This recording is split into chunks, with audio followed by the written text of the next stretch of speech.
My favorite number on this is it takes me on average 54 phone calls to make a sale. I don't make one every 54. You know what I mean? Sometimes I go 300 phone calls, no one fucking picks up. But sometimes I pick up, the next person I call, I make a sale, the next person I call, I make a sale. That happens sometimes too. Now keep in mind, this is over the course of, that's off year to date. So out of 6,000 phone calls, I didn't track this off 50. It's 6,000 phone calls. My average is every 50 I make a sale.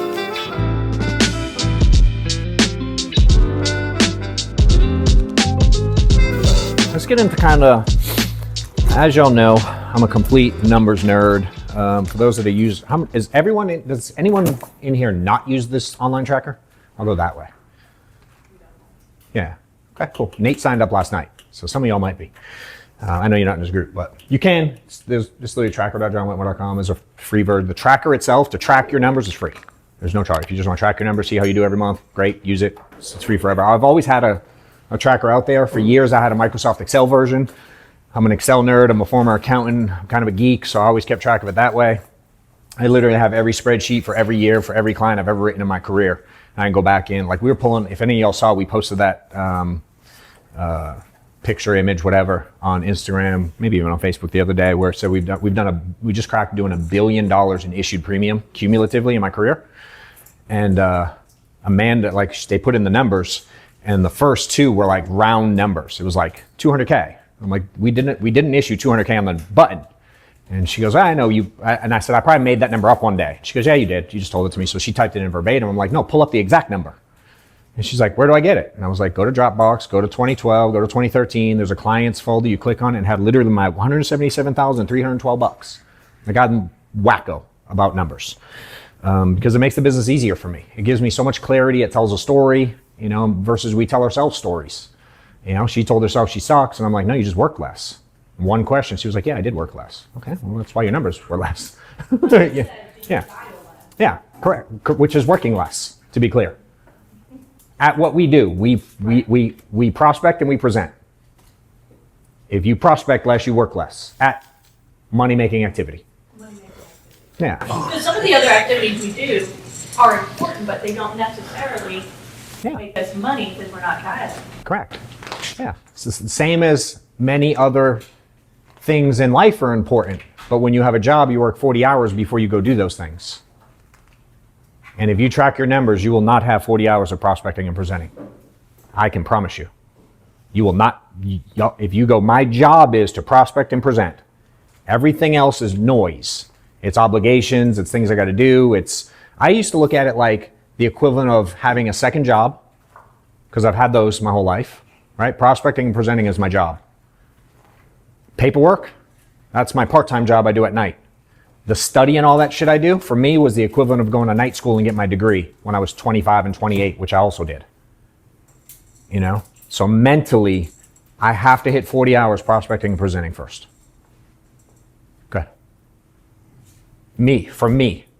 Does that make sense? You can ask your question? Yeah, I was going to say, so then I need help with trying to figure out the balance between the prospecting and the presenting, and then how to follow up with, clients, like calling carriers, figuring out the delivery requirements, getting somebody to sign a bank draft form so that then you can send it over to America, which is what I did which is what I did yesterday for a small amount of time. I wasn't calling and prospecting, but I had to get a new account number on the book so that she could draft. Yeah. Meaning if you ran a pizza shop. But you had to do that through business hours. Yeah. When the carrier's open. I got it. Yep. Yeah. The same. If you run a business, let's say you run a bakery that's open 7 a.m. to 5 p.m. But you have to run to the bank to bring money. And you have to go to the store to get supplies. I mean, like, you can't close the front door and go do it. Can you? If you run a bakery that's open 7 to 5 and you run out of flour, what do? You send somebody. Or you have it delivered. How could you send somebody or have it delivered in our space? What's the equivalent? I would say maybe a virtual assistant. I think I'm there yet. Yeah, I mean, why? Because probably most people, I can't pay for it. Well, if you prospected and presented more, you'd have more money. You know what I mean? No different than if you opened a bakery and you were a solo person and you can't hire someone to help you. Now, how do you go to the store and get the flour? When do you do it? If you go, I can't hire someone to help me, but I'm open. I got to serve coffee and donuts. When do you do it? What would be the solution? I see. Yep. You can figure it out. You know what I mean? Like yeah, you got to figure, again, but when do you order? You got a line full of people. When do I put in the order? You show up at 5 a.m. You start prepping. I worked in a pizza shop for years. I had to be there long before we opened and long after we closed.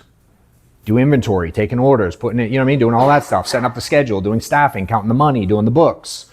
In the morning, we had to get the flour ready, the dough ready, the prep this dough, put it in the fridge long enough, cut all the stuff up. You know what I mean? We had to literally prep everything.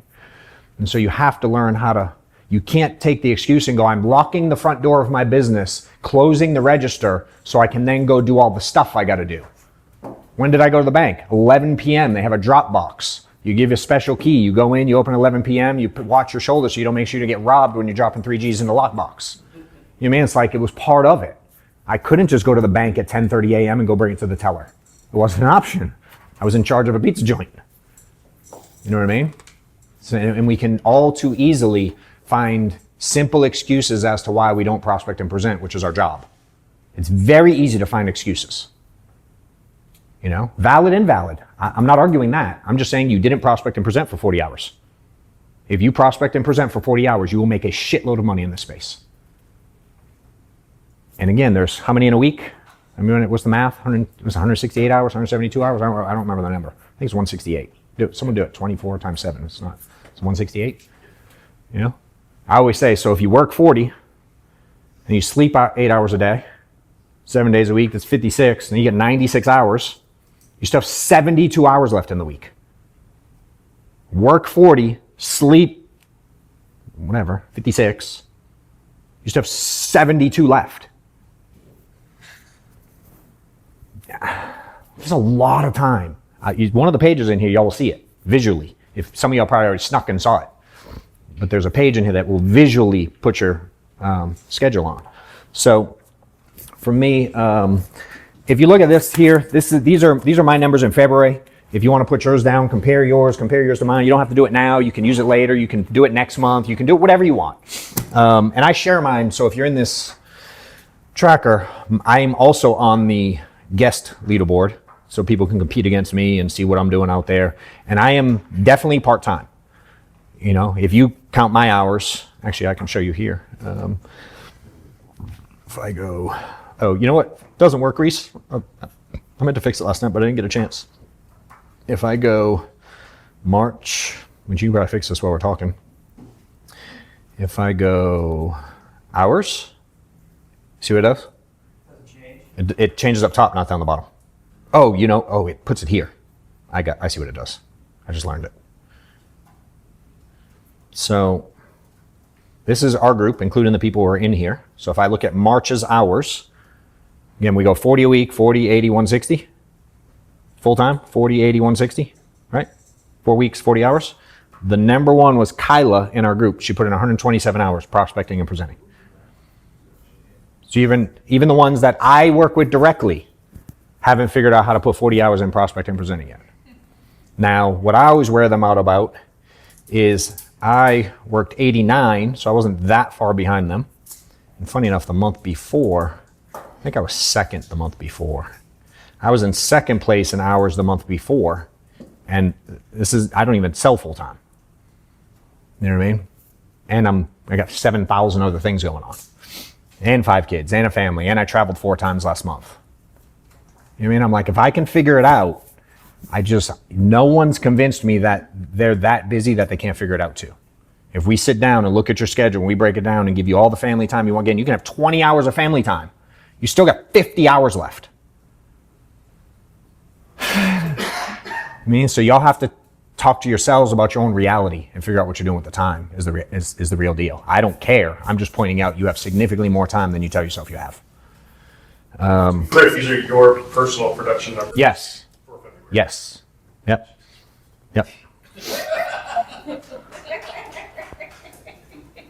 Yes, sir.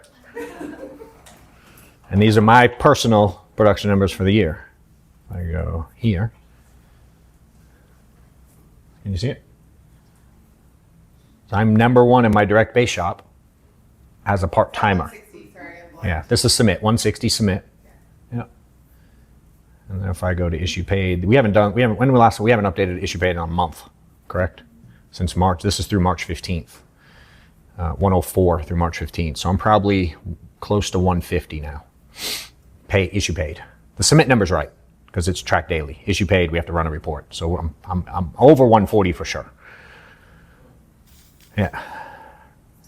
So I do very nicely, even in this moment, poke fun at the direct team of mine who somehow still doesn't beat me every month.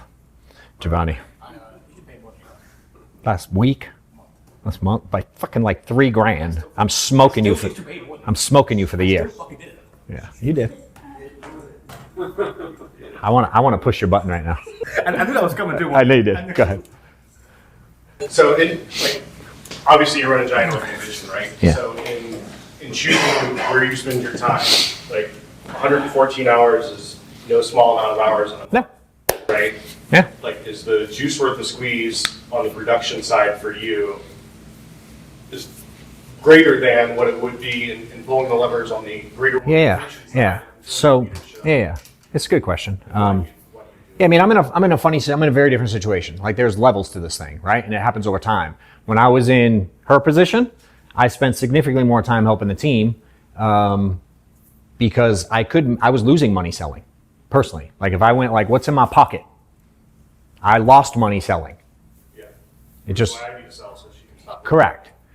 Now, fast forward 15 years in the business, Integrity bought my agency. All of the overrides go to them. I have 150 leaders in the agency. They don't fucking need me.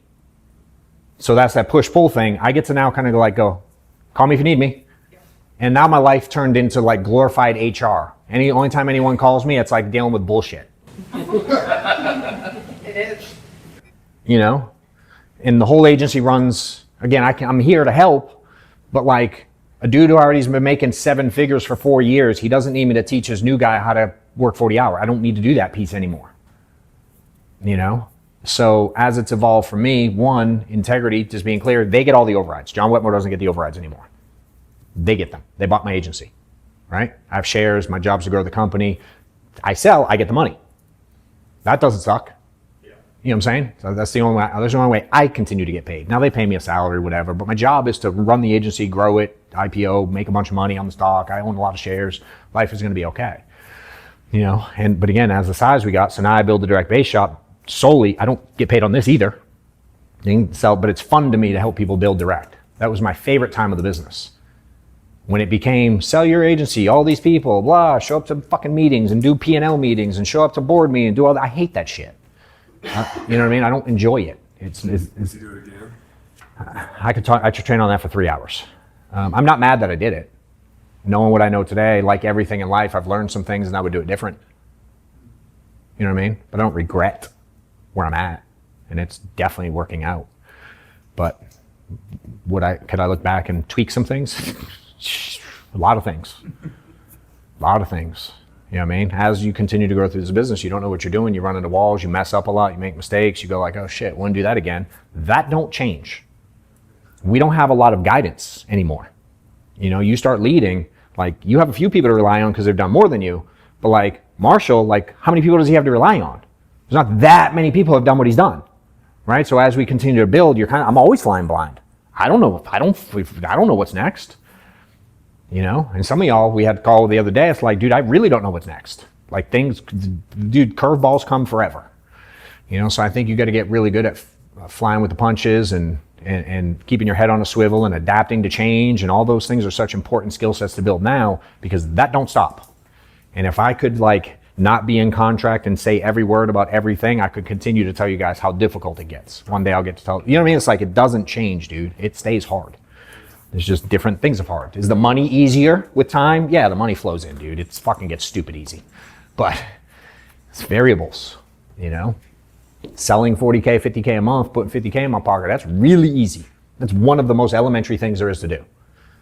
You know? So sometimes I get to put my phone on D&D for 6 or 8 hours and go make $5,000. I'm like, well, that was way more fun than answering the 19 people that called me.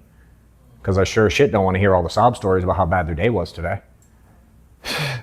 You know what I mean? And then 90% of them, by the time I call them back, they figured it out. I've learned that too. You know? To call him back. Huh? I said, you're nice to call him back. Yeah.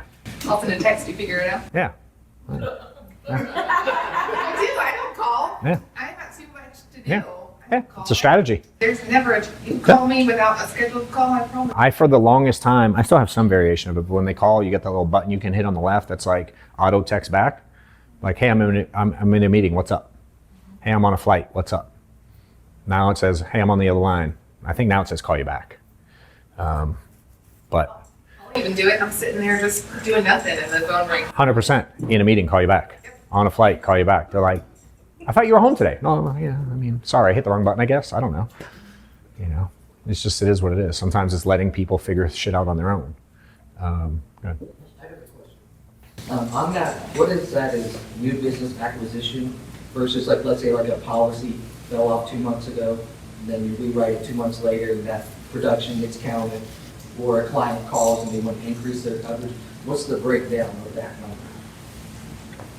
Clarify? So like of 67,000, Yeah. is like that all a lead and then writing the new business? Yeah. Is that like a referral? Maybe a policy fell off 2 months ago, and then you rewrite it that month, and that production then gets added to that number, right? Yeah, that's what he sold for the one. That's 67,000 what he sold for the one. I mean, I don't do a lot of rewrites. That's what the question is.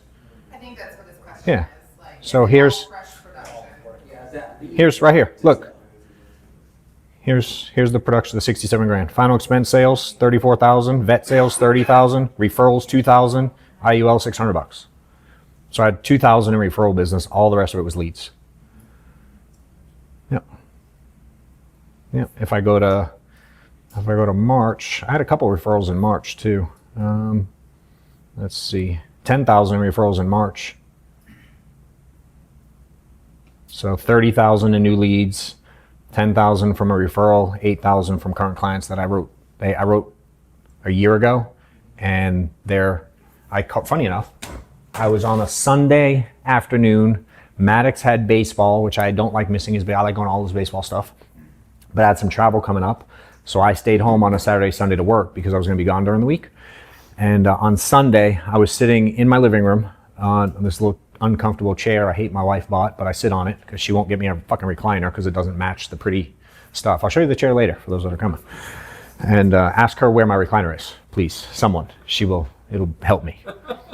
So I was sitting out there and I was calling NSFs off Ethos main website. So if you go to Ethos main website on the right hand side, they put like all the policies that have fallen off, missed the payment, whatever. So I was calling those.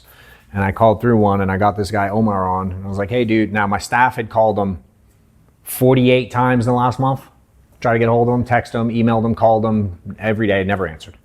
The first time I called, he picked up. Like, fucking weird. So I poked fun at them too. And sorry. And I was looking at Amanda right over your shoulder. And so Omar gets on the phone. I was like, hey dude, what's up? It's John with your life insurance guy. Hey, the policy we wrote you at Ethos, I don't know, they called me and they said the payment didn't go through. I think I need to update your banking, just switch accounts, or what happened? He goes, oh, no shit, I didn't know. I'm like, bro, I can see the text messages. Like, okay, you don't know. So I'm like, all right. He goes, oh yeah, no problem. What do I owe? And it was 2 months worth. It was like, I think it's like $90 a month. So it's $180 he paid. So you can go on Ethos, you can hit the button, take their credit card, put in the payment right there, make it recurring, fine. I go, all right, dude, anything else I can help you guys with? He goes, yeah, do you have any of those, we need some more life insurance. Do you have any of those ones that like build cash? Like I hear those things, those ULI, and he started stuttering like the word. And I'm like, the IUL? He goes, yeah. He goes, we've been thinking about getting one of those. My wife, her brother just passed away unexpectedly. And we realized we don't have enough life insurance. Can you tell me what it looks like?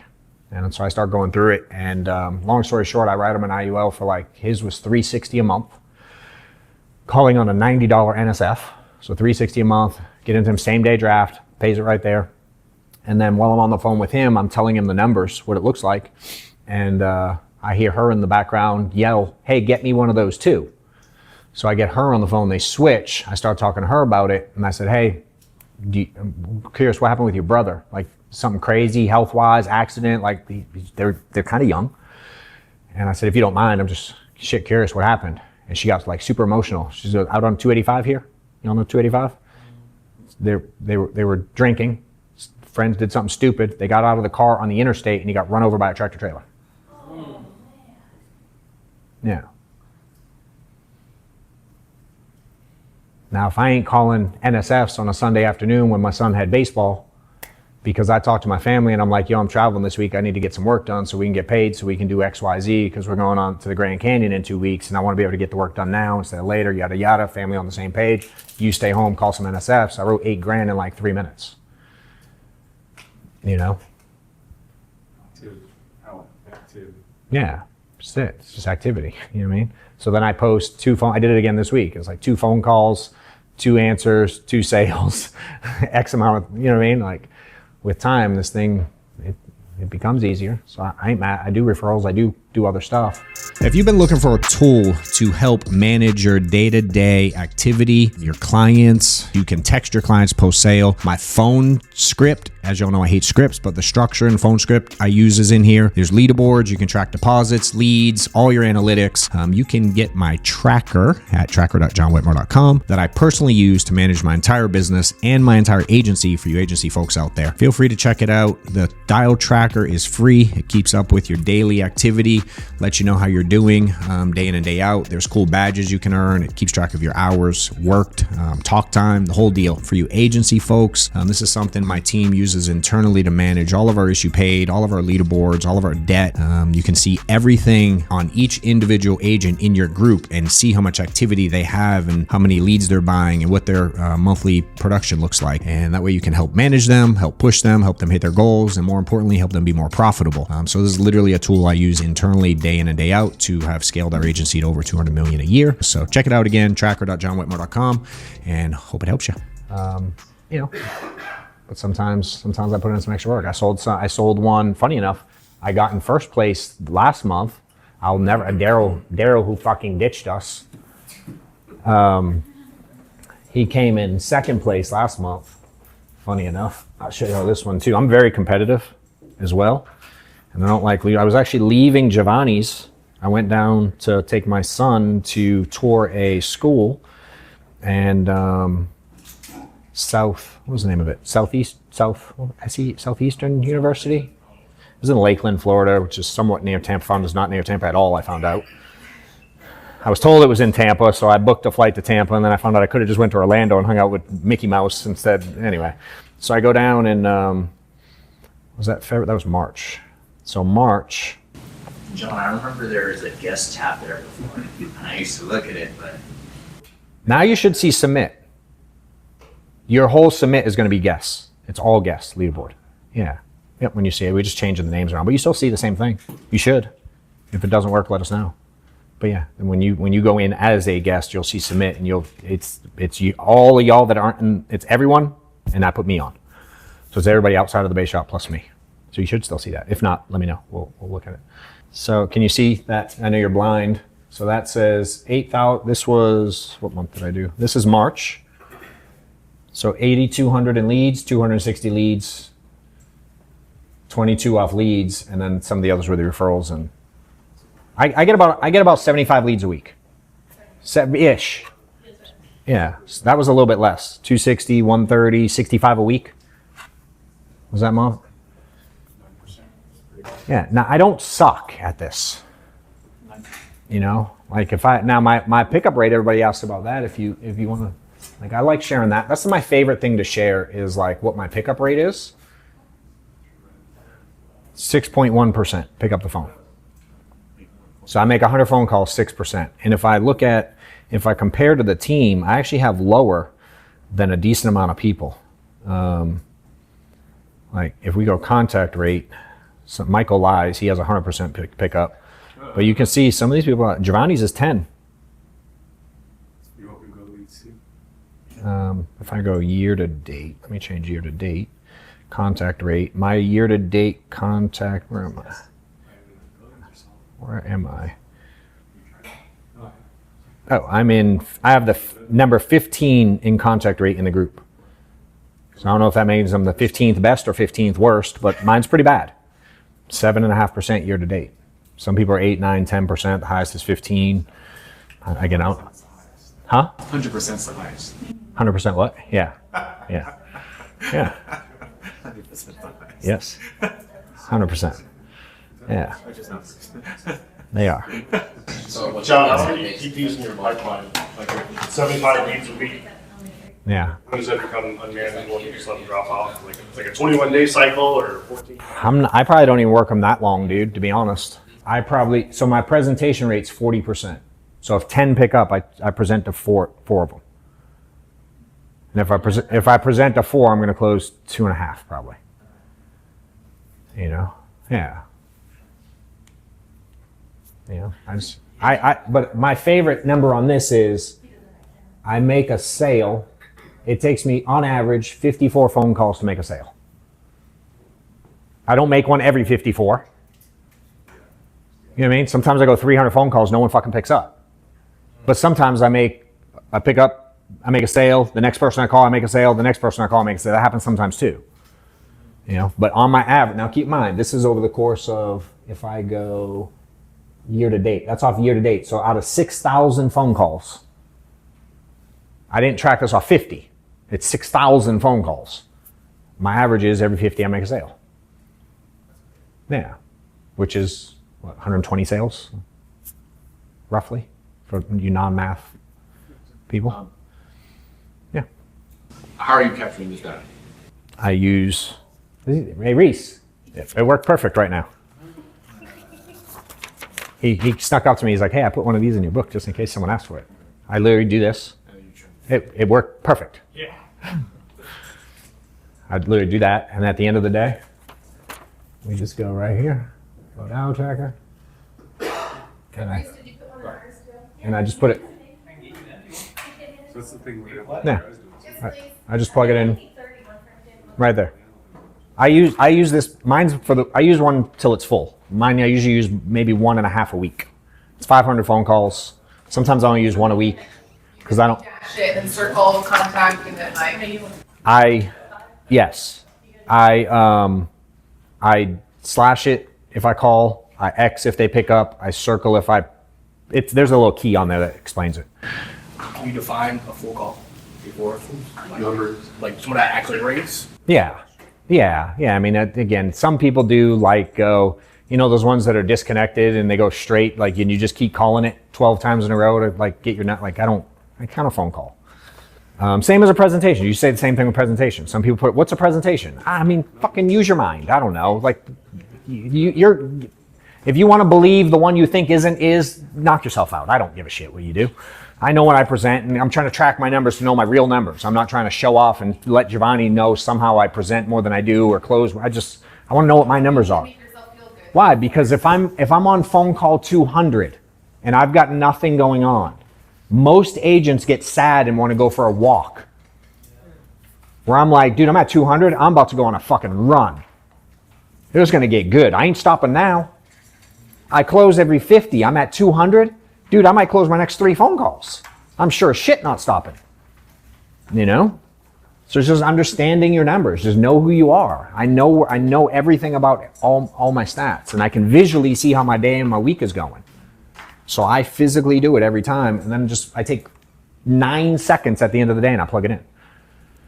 And you just do it over the course of time, and it keeps track of it. And then I stare at analytics. I've been staring at analytics since 2012. I know my numbers inside out.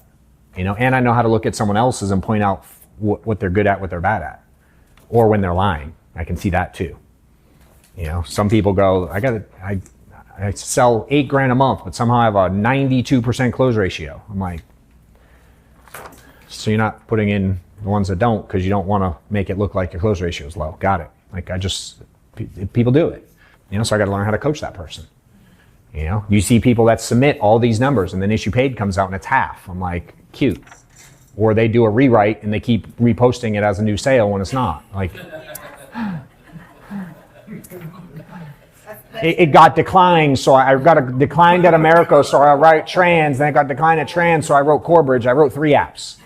Like, be real with yourself. I always say leaderboards are for show, issue for dough. Correct. Like, let the egos go. Yeah. That was like a triple rhyme. All Yeah. that matters is what's in your bank account. So if you're Yeah. happy with what that leaderboard looks like and you're happy with what your bank account looks like, go for it. But Yeah. most of you aren't happy with what your bank account looks like. Yeah. So yeah, so mine's a mess. And as I do it more, like you can even, if you look really close, like really, really close, you see all the little dots? I don't know if you can see those. There's little tiny dots on the, pass it around. Just pass it back there. Like next to the dashes, there's little dots. Like this is how, it's language to me. That's how many times in a row I called that person. What's So your dot? the dot at the top means, so you'll see like 2 or 3 in a row, the dot at the top, then it'll go dot at the bottom. That just means I called a new person. Okay. So I can tell when I triple dial, call 2 times, 3 times, 4 times in a row. I keep up with I changed like that. the frequency. Yeah, there you go. He changes his dash direction to know. You know what I mean? Like just little quirks to know what I'm doing. You know?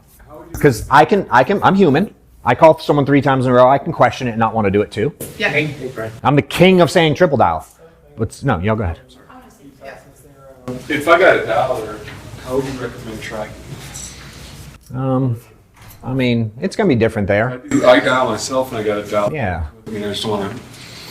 I mean, Yeah, I mean, dude, the reality is it's your presentations. It's not really your phone. I mean, if you want to count the phone calls, but then it's like, you just got to pick who you want to be. As long as it's consistent and you understand it. You know, now if it were me, remember, I built this for me. If it were me, I would build another section and be like, how many dials does she have? You know what I mean? I'd put her in as a different person or something. You know what I mean? I'd come up with something creative to keep up with her shit. You know, that way you can know how many you got off of hers, and you know what I mean. I would just come up with something so you can know how much is yours versus how much is hers. You know, I would just come up with a solution if it were me. Again, I would build it because I'm a fucking geek, and that's what I would do. Which is how all this evolved. Just me being me and wanting to know stuff and accomplish things. I'm like, let me build it in. So, let's see. Yeah. What was the pipeline I saw you, Bob. redial? Like for the leads that come in, how often are you redialing? Oh yeah. Oh yeah. I never did answer his question. Resolution Yeah. Yeah. So mine's a feel. I don't have like a hard and soft. I don't pay attention really to like, I don't have a rule. My rule is more so, how can I get enough leads coming in that I can make easy sales? Because your time is worth money. Yes. Every time you have an appointment, it's $597. Yeah. Correct. I just need people to pick up the phone.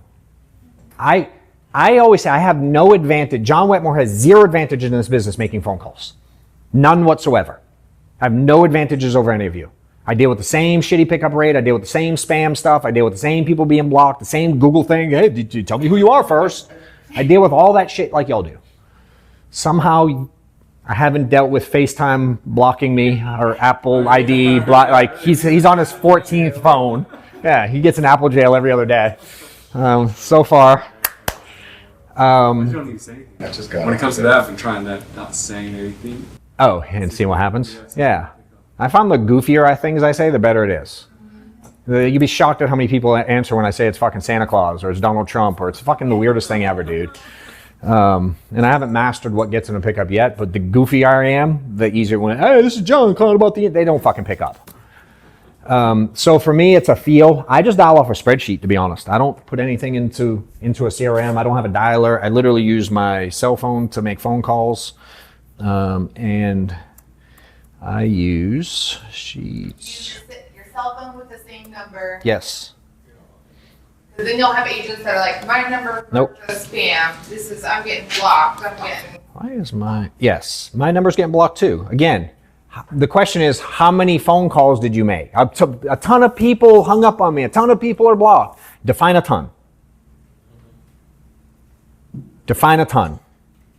The number will suck.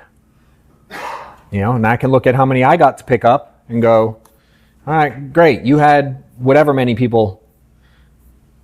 So I go to, let's go March. I think I've been home like 3 days this month. So I had 132 people pick up and present 52. I'm like, okay, I had 85 people tell me to fuck off. I had a ton. Define a ton. I mean, like 7. Okay, I had 80. Like, fuck you. Nicely, of course. I said 3 appointments this week. Yeah. I just, very nicely, what do you want me to do? You know, I do things like, I did it last night with a guy. Trying to think who it was so I can tell you the full story. And I will answer your question about the...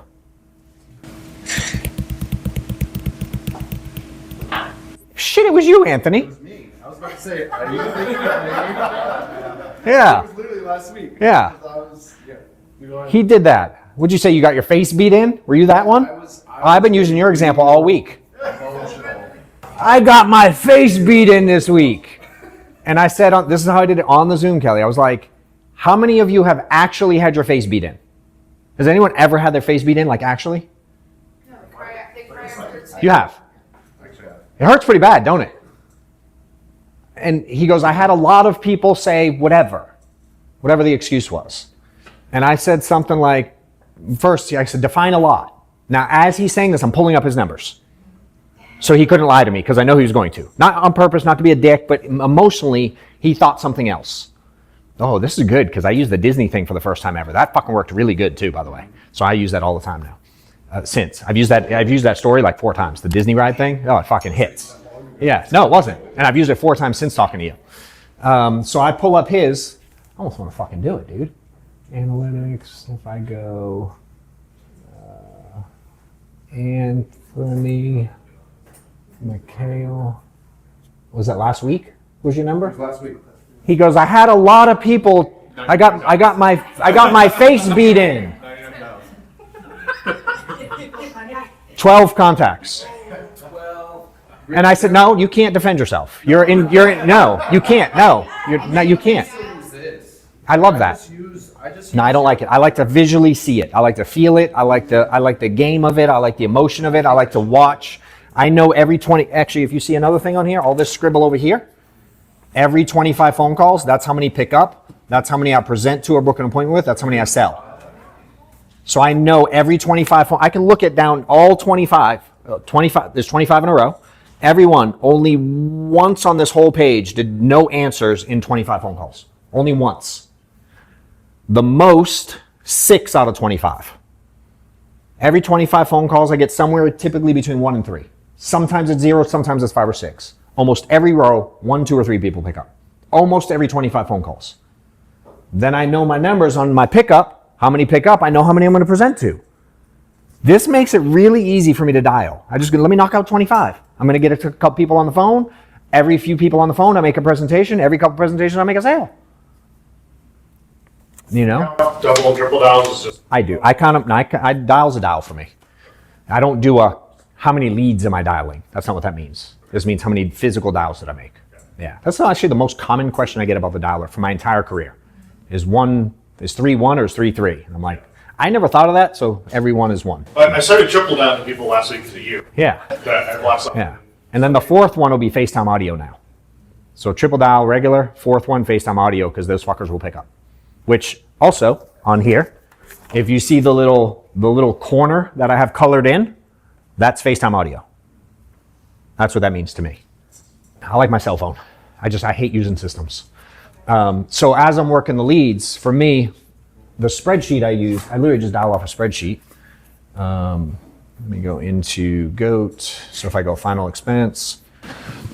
Are you texting and leaving voicemail? No. Never.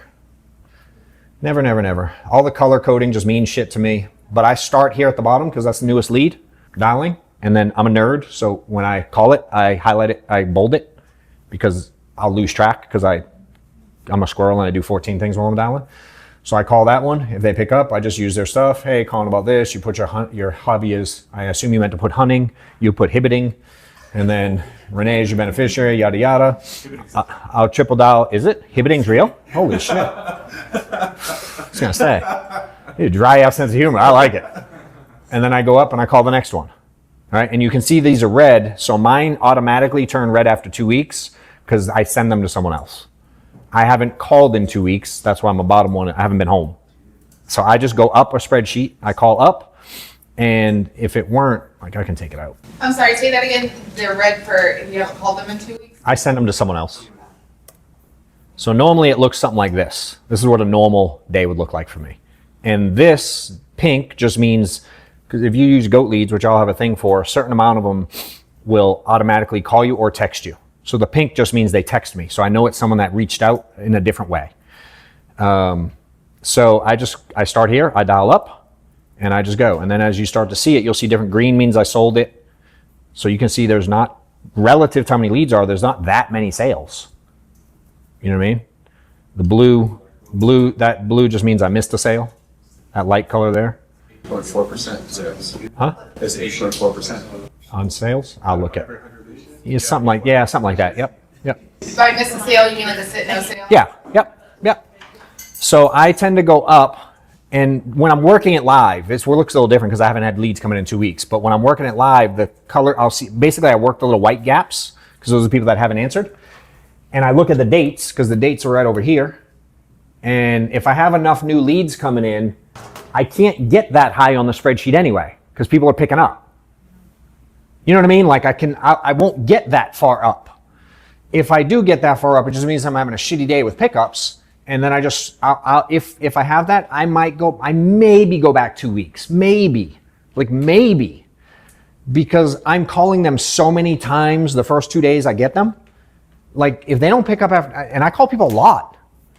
I mean, if I turn on leads right now and they started flowing in, I get 15 leads. I'm calling them all 15 times today. At least, yeah. I mean, I'm going to wear them out. If they ain't picking up, I keep people go, they didn't pick up. So your decision was to stop calling them? They didn't answer and you chose, let's stop calling them. That's going to work. Now, if you've got more new leads coming and you called someone else, I like that idea. But most agents don't get pickups and then they just stop calling human beings, period. That's a really bad plan. Right? So for me, it's like if I have the fresh leads coming in, why would I call a lead from 3 weeks ago who hasn't answered me after 22 times? Statistically, the pickup rate's going to be even worse then. That's when I find I'm going through here. Like if you kind of see this little gap here, there's not a lot of X's and circles. Where up here, look how busy that section is.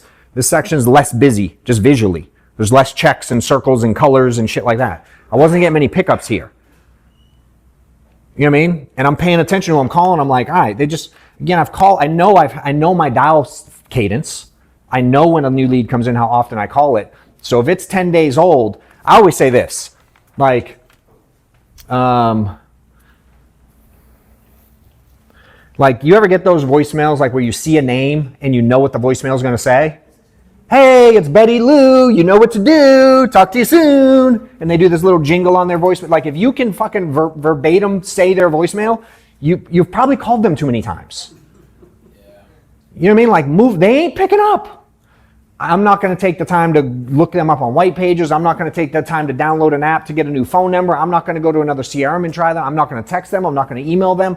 They ain't going to pick up. I'm trying to get people to pick up the phone. Because when I pick up the phone, now I can do my job. I can't do my job till I get people to pick up. So I do whatever it takes to get people to pick up. So I'm going back. I'm telling you, dude, sometimes I don't even go back more than a week. Just because I have enough leads coming in that I don't have to. And my ROI is like 500% on new leads. And statistically, I know half my leads never pick up. 50% of my leads, I never get to answer the phone ever. So I'm only working with 50% anyway. You know what I mean? So if I get 100, 50 are picking up. Of the 50 that pick up, I'm certain at least 30 are going to tell me to kick rocks right in the first 3 seconds. And I got 20 people to work with out of 100. Maybe I can present to 10 of them. Let me close 6. 100 leads, cost me $2,000, six apps, I'm going to write $8,000. Sold. If you're in the insurance space and trying to build an agency, or you're trying to break records in sales, just hit new levels, new heights, click the link below to apply to my consulting and coaching program that I have out there. I'm helping tons of people get to new levels, get to new income heights, help them build their teams, put systems in place, staffing stuff, recruiting processes, automations, and just teaching people how to get to a point where they're selling on their own pen, 30, 40, 50 grand a month. And if they're building a team, teaching how to have an effective structure to your insurance agency for the most profitability you can.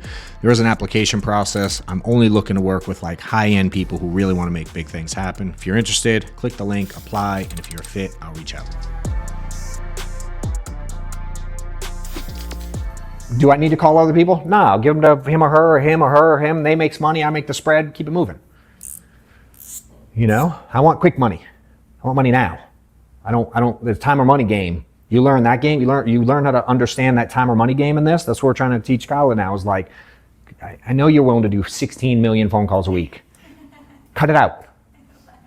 Just cut it out. You're too good now. You're just too good to do that many phone. Is it good when someone's new and they don't know what they're doing? Yes.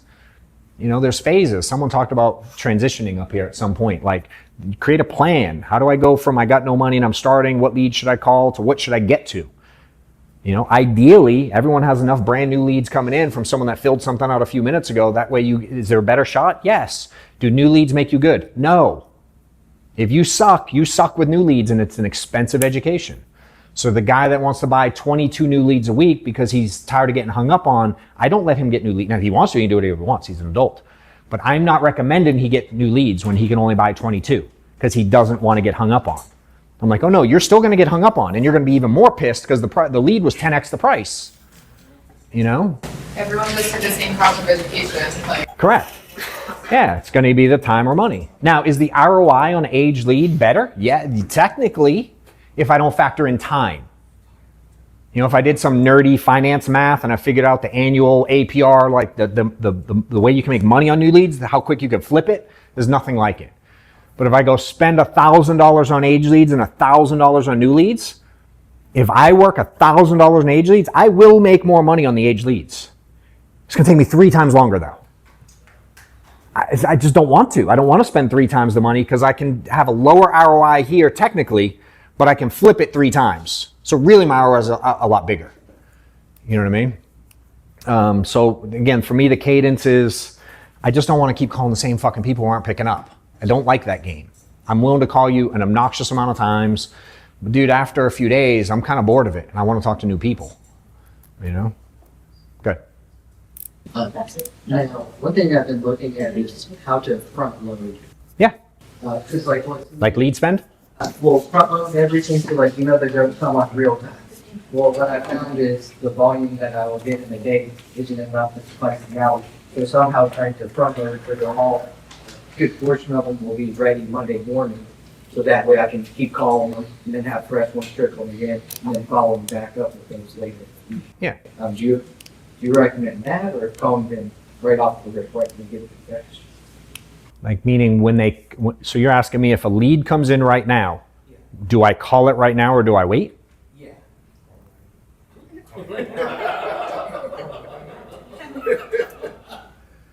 Huh? Yeah. So if someone fills out a form saying, I want to buy life insurance from you, you want to know if I wait to call them till another day or if I call them right now to sell them life insurance? So what I'm saying is, in order to have the adequate amount of leads in the beginning of the week to call through, if I'm only getting a certain amount per day, how can I front load? Buy more. You buy more leads. I don't wait for them to pile up. I wait for them to pile. I don't mind that leads pile up, but if the alternative is sit down and watch a television show to let them pile up, that's not my choice. I don't need a lead I'm not afraid to let a lead sit while I'm working other leads. I'm not going to intentionally let a lead sit so I have more than 2 people to call right now. I would have turned on the lead Sunday night. That's what I'm saying. Yeah. What I've been doing is turning on Sunday night. Yeah, that way while you're sleeping, they're coming in. Yeah. I wake up Monday, Yeah. I have 30 or 40 days. Yeah, you also got to remember, it's funny, and this isn't personal or mean, it's funny how agents look at this thing today versus I don't know. I mean, shit, think about how long insurance has been sold. A couple hundred years, few hundred years, whatever, if you read different analogies of it, but literally in our current form, at least 100 plus years.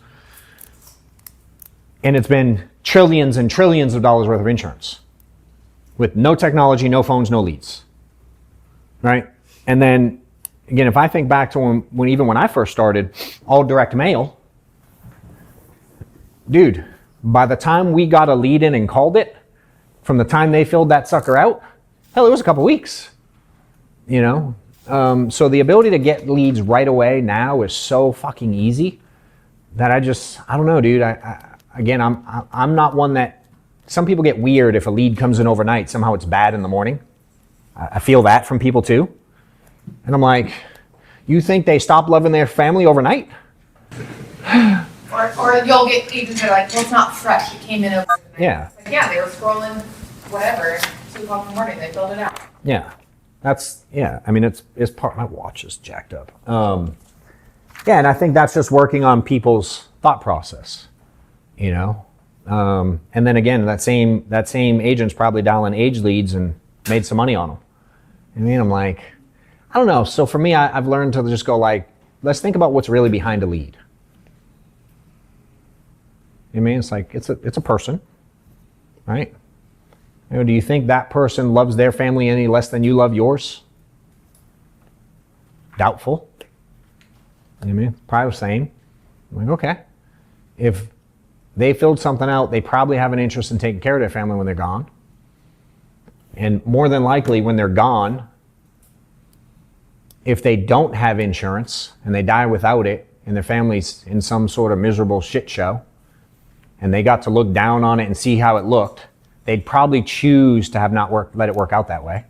If they could redo it, take a mulligan, go back in time, they'd probably choose to like, oh, I should have had some damn insurance there and made sure they didn't lose the house or have to collect money at church to pay for the funeral and ask their cousin for $1,000 to borrow, whatever, all the things, you know? And so for me, with all the timing questions and the lead type questions and the age questions and the premium, not premium, the IUL, mortgage, trucker, not trucker, text them, not text them, I remove all the noise. I go, it's just a chick named Susan who loves her family and doesn't want to leave them screwed. That doesn't change no matter anything I teach you, tell you, which way, which strategy, that piece stays the same always, you know? And so I just try to look at it from that standpoint. Even when people go like, you call them that much? I'm like, again, if I took that scenario into account and someone dies without it, and then I got to somehow go to wherever you believe people go when they die and go like, hey, so let's play a game. I actually have your lead here. Susan filled it out a month before you died. I was scared to call you as many times as John said to call you. And you didn't get insurance because I was chicken shit. Hey, if I called you 14 times and the movie played out different and you got insurance and she didn't lose the house, do you think, knowing what you know now, you'd have been mad I called you 14 times in a row? What's the dead dude gonna say 100% of the time?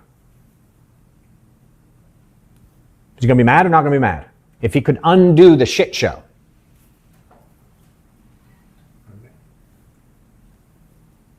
So when I'm going at it where most agents are like, but what if they're mad? I think of that weird ass scenario and go, what about in this? Why do we have to wonder if they're mad in this situation? Why can't we wonder if they'd be mad in that situation? You know, and it just changes my personal perspective. So I have literally no fear of calling people. Worst case, they yell at me.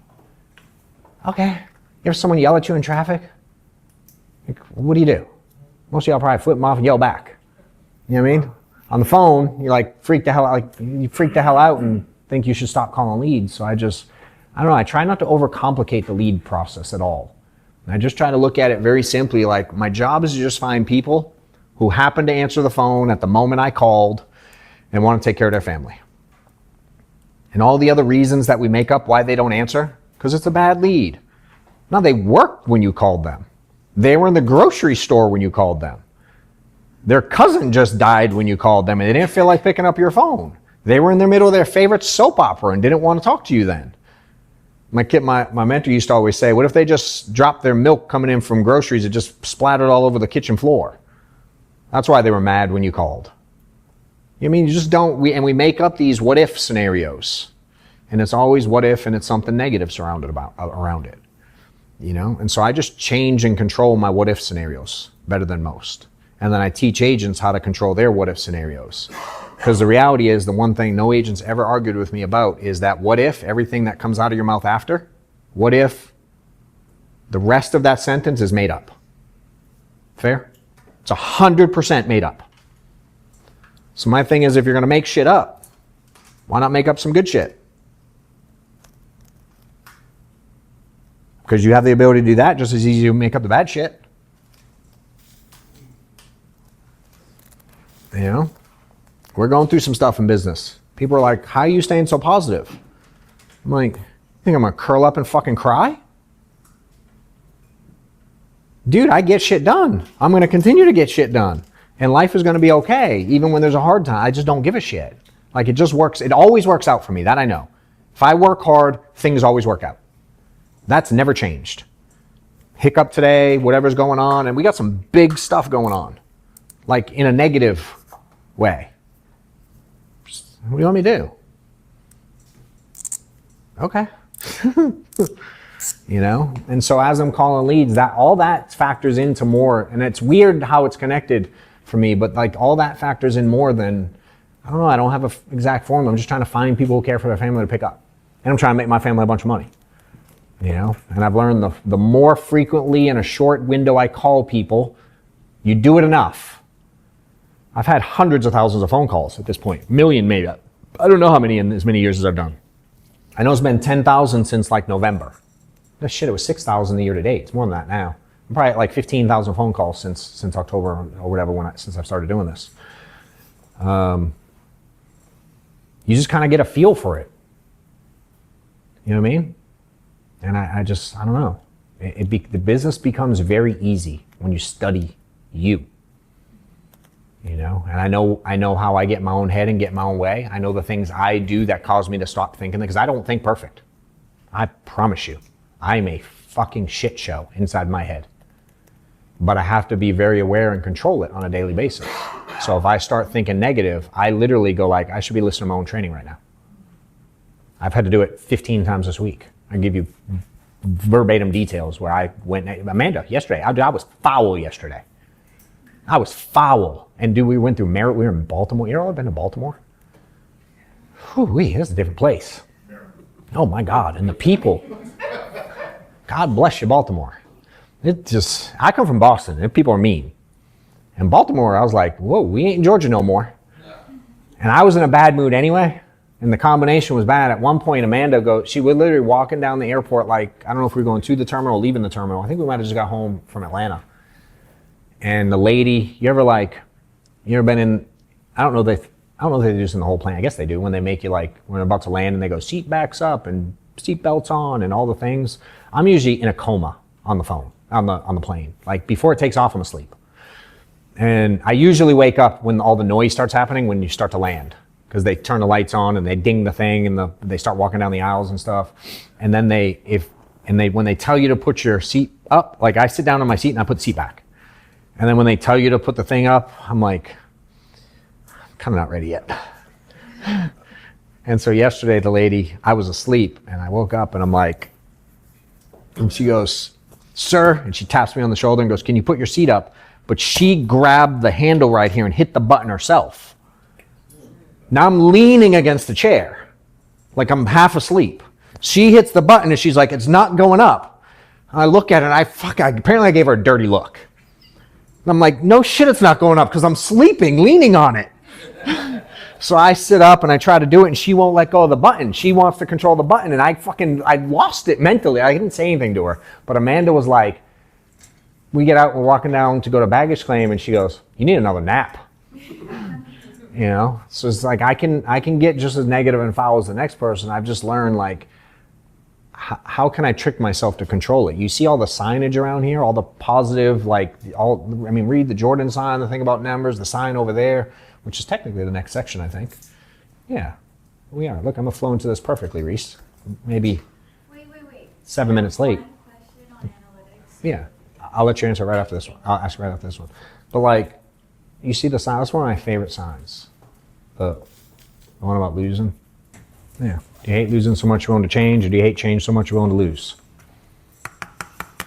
You know, and I've had to change a lot over the years. I still have to change. And it's like I'm always trying to evolve, you know? And again, the alternative is keep fucking losing. You know, you're gonna have to change the way you think, and if you don't change the way you think, your outcome's not gonna be any different. It's just not. If you think the leads suck, I promise they're gonna suck. Whatever excuse you're giving yourself for not putting 40 grand a month into your bank account on your pen, if you're in your business and you don't have to sell, great, different situation. but depositing 100 grand a month on your business, if you, whatever reason you believe that you're not there, you're gonna continue to believe that shit. You know, sometimes we can be our own best and worst salesperson. I'm like, you're so good at sales. You believe that's why you're not selling? You bought that load of shit? You're actually really good if you believe that. You know? And so it's like, we gotta look at things differently in a different light. And which is, I assume, why everybody's here, is to get a different perspective on things. But as you, like, I can get people excited here over the next 2 days. But as you leave here, you're gonna have to learn how to self-police. And when you start saying dumb shit to yourself, you got to be aware enough. It's like that devil and the angel thing and the cartoons and shit. You got to be self-aware enough to stop yourself from saying the negative things to yourself. And it's hard. And it's every day you have to work on it. Forever.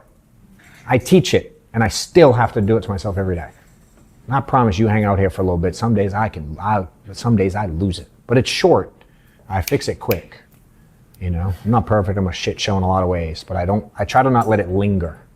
And I think that's where most people go wrong, is they get caught on something and they just won't let go of it for days or weeks or months. Some people years. They just hang on to some bullshit that you've sold yourself. You know, and my personal style is, if he can do it, I can do it. I just gotta kind of figure it out. You know what I mean? And so then I start asking questions and like, how do you do this? Why do you think that? What about this? And you know, I've just learned to, over the years, the biggest hurdle for me is always the way I think. My perspective has always messed me up. What's yours about? It's about that same thing. Go ahead. So I didn't forget you, Kyle. A lot of people, right? Like how, like, do you think like people just in general think that's overrated? What? Because like that mindset piece, because when I was at convention, like literally 80% of the speakers were talking about mindset. Yeah. 20% of them were talking about the skill set. Mm-hmm. But like when people come into this business, they're thinking like, oh, I need to get my skill set. But like, you're just Isn't the skill set the mindset? That is a skill set. yeah. Meaning, Well, I mean the technicality. yeah, no, I get you. Yeah, what to say. Yeah, but here's the thing too. All right, so even if we go what to say, you know, hey, it's John calling from such and such. How are you today? Doing good. Hey man, just getting back to you about the request you sent in. Your hobby's this, your birthday's this. Is that you? Yep. Verse. Hey dude, it's John. Yeah, got that thing you filled out, man? About your hobby? Is it bowling? You know what I mean? Like, same words.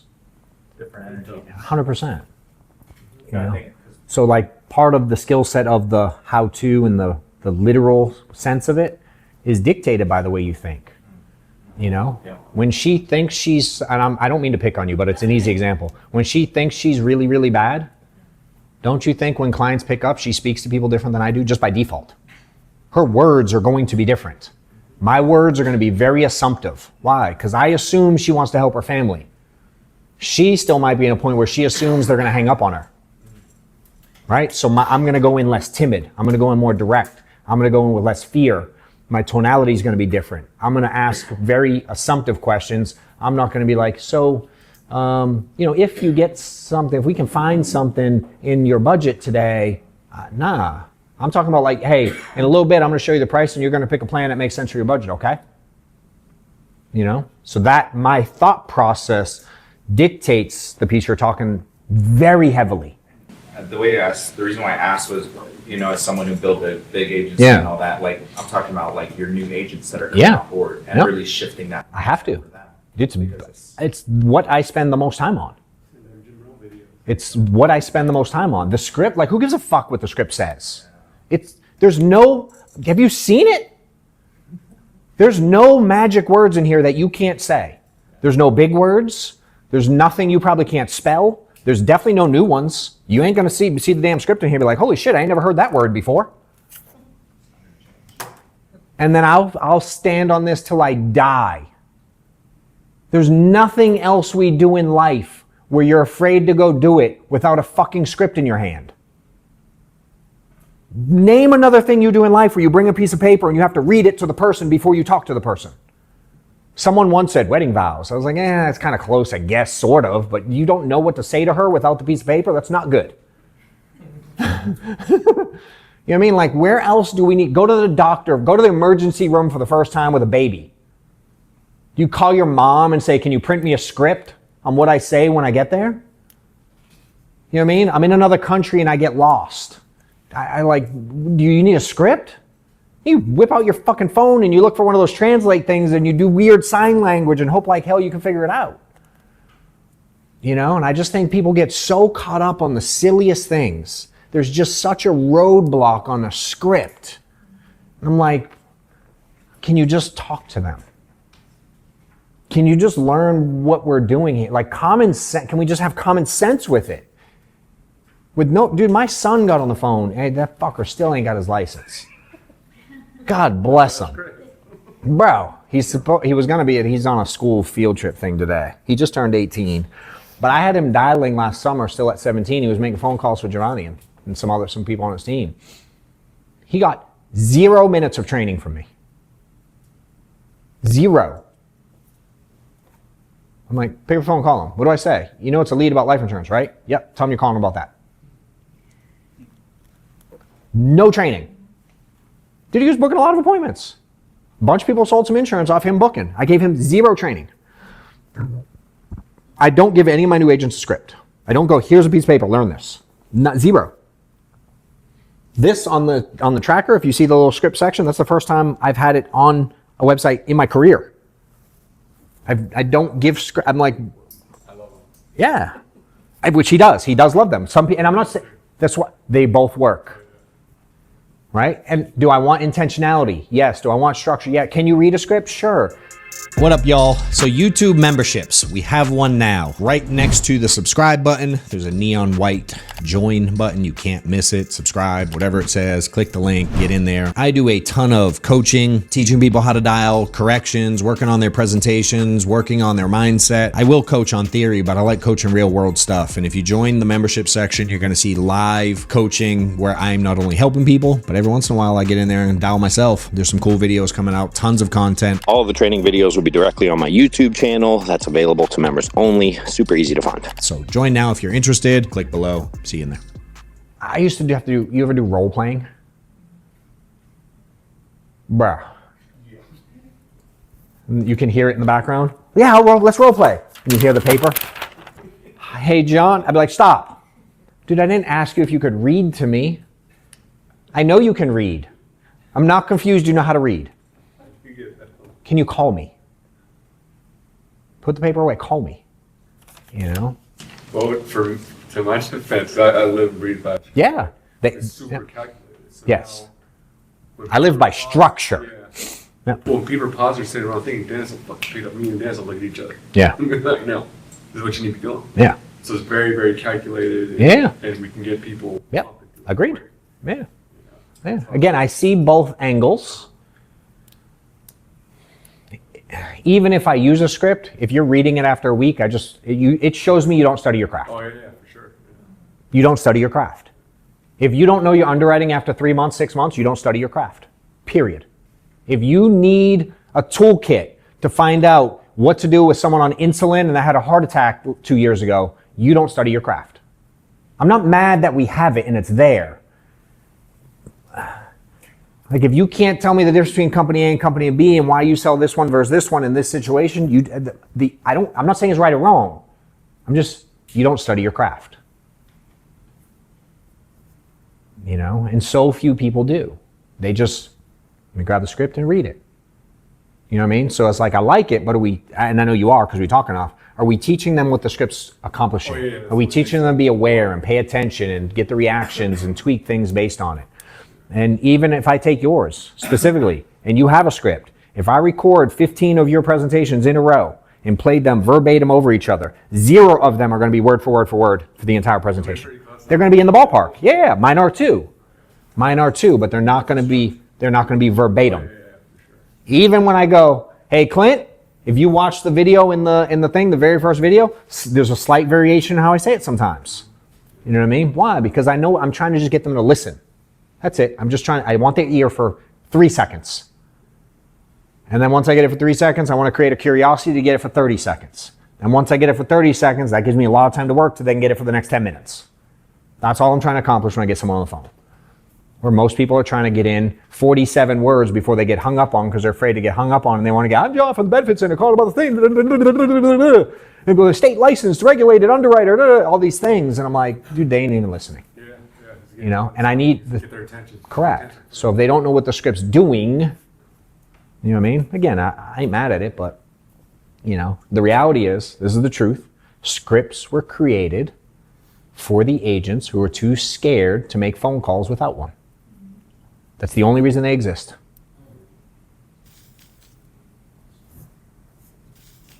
I'm mad that they're there, but that's how they got created. I promise you that. It just goes back to the philosophy of like winners are gonna win. 100%. You never know who's gonna be 100%. business, but the winners are Yep. gonna win. Like I was brought in by a builder. Yeah. She's not a producer by any means. Yeah. And so I was just taught to buy leads and go make a friend. Yep. Yep. And it's. Oops. Hold on, let me get Kyla real quick. I skipped her like 3 times.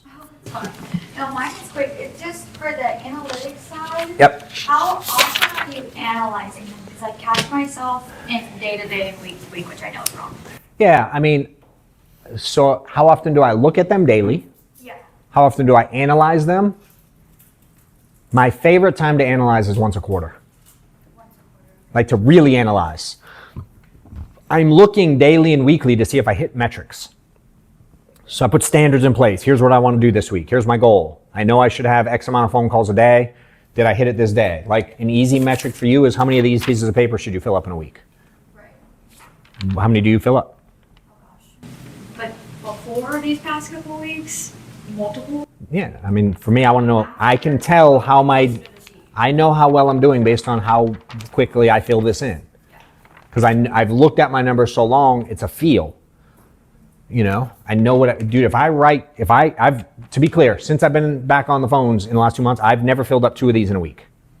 I would write 30 grand if I filled up 2 of these. I just would. You know, I just don't have the time to. If I make 750 phone calls in a week, it's a busy week for me. I was on the phone a good bit. And I always, I mean, y'all seen it. I've written 20, 25 grand some weeks when I do that. You know?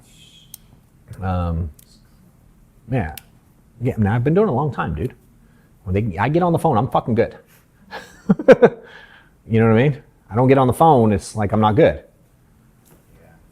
If I get people to pick up, I'm selling some fucking insurance. You know? I know the way these people think. No different than I know how y'all think as agents. That's why all these points, I can see y'all going like, oh shit, no shit. Dude, you know how many people I've talked to?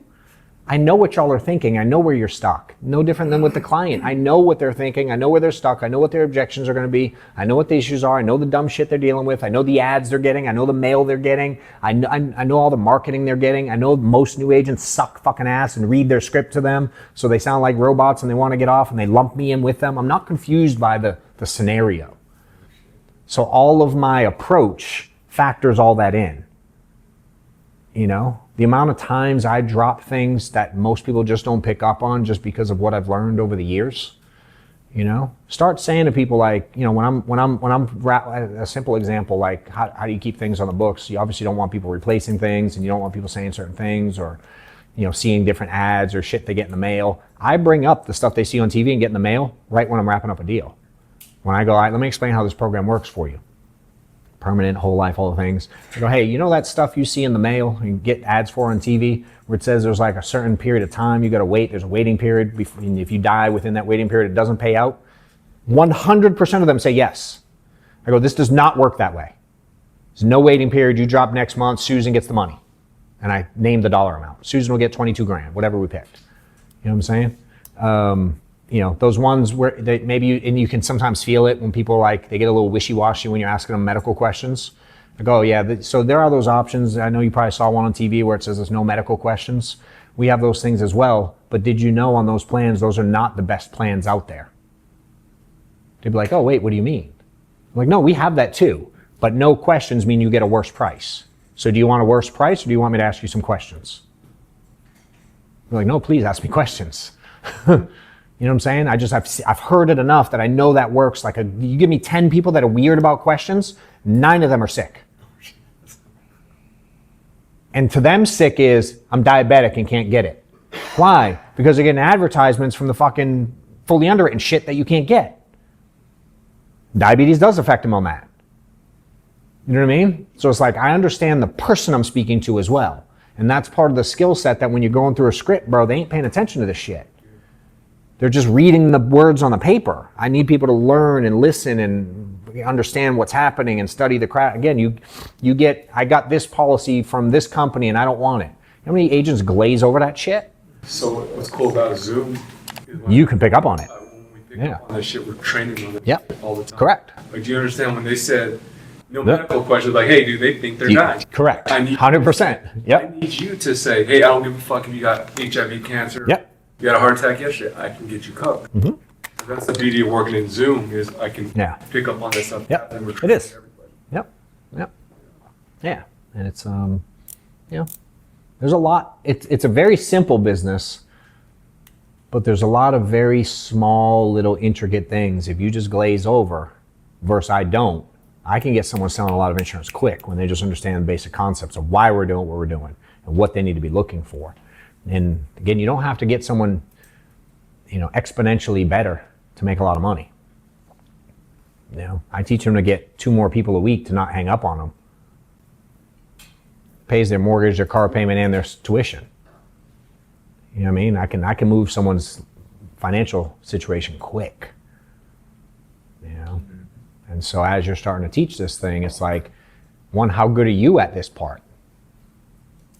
You know what I mean? How intentional are you with your script? Are you controlling the way people are speaking? Like the way you're thinking is typically causing you to get the result you have. You know, same for me. You know, hell, there's plenty of people in the world who think I could be doing better. I'm like, yeah, you're definitely right. I got shit to work on. You know? What was the analytics question again? Did I ever answer it? Okay. Cool. All right, so let me get to... One quick question. What do you think for your mindset and working on that? Yeah, I mean, I think, again, for me, if I start going mindset stuff, part of what I do is I like all this stuff around me is for me. These aren't like cool signs for y'all when you show up. This is my office. And most of these I've had for years. That Jordan sign, I've had that Jordan sign hanging. That used to hang when I was brand new. I first got into an office in January of 2014. My mentors decided to open an office. I decided to sublease an office space from him for like $300 a month, which I was scared to do at the time. I leased it, and I hung that sign up. So I would sit here and dial, and that was right in front of me where I dialed. And I would always, it's like about how many shots Jordan missed in his career. And he's considered the best ever. But he has the most missed everything. It's like Babe Ruth, most home runs, also most strikeouts. You know what I mean? Like there's all these analogies. So that literally sat in front of me every fucking day of my career dialing. There's one upstairs, which you have in here. It's on page 16. Today I'll do it, others won't. So tomorrow I can accomplish what others can't. I have a custom-made sign upstairs. Jerry Rice said it. It's if you go in the hallway upstairs, it's fucking huge. It's a big-ass sign that my wife had made for me. It hung in my office. So that one hung at the office in the physical office. The one upstairs hung at my office at the house. And every day, I read this every day. I read this sign every day of my life still. I walk to my office, is the sign I see. If you notice when you leave here, if you walk up the stairs, it says something like the person on top of the mountain didn't fall there. Every time I go upstairs, I read that. I have to surround myself with positive things. You know, I do all these little workout, crazy endurance, all these things, dude. When I go home, that stuff hangs on my walls and medals and to keep me realizing like, dude, I can do crazy hard things in life. I'm running a Boston Marathon on Monday. You know, and to be honest, that's one of the easier things that I've done in the last 2 years relative to some of the crazy stuff I've done.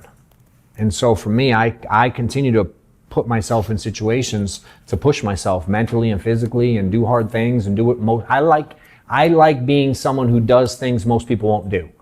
I like being that guy.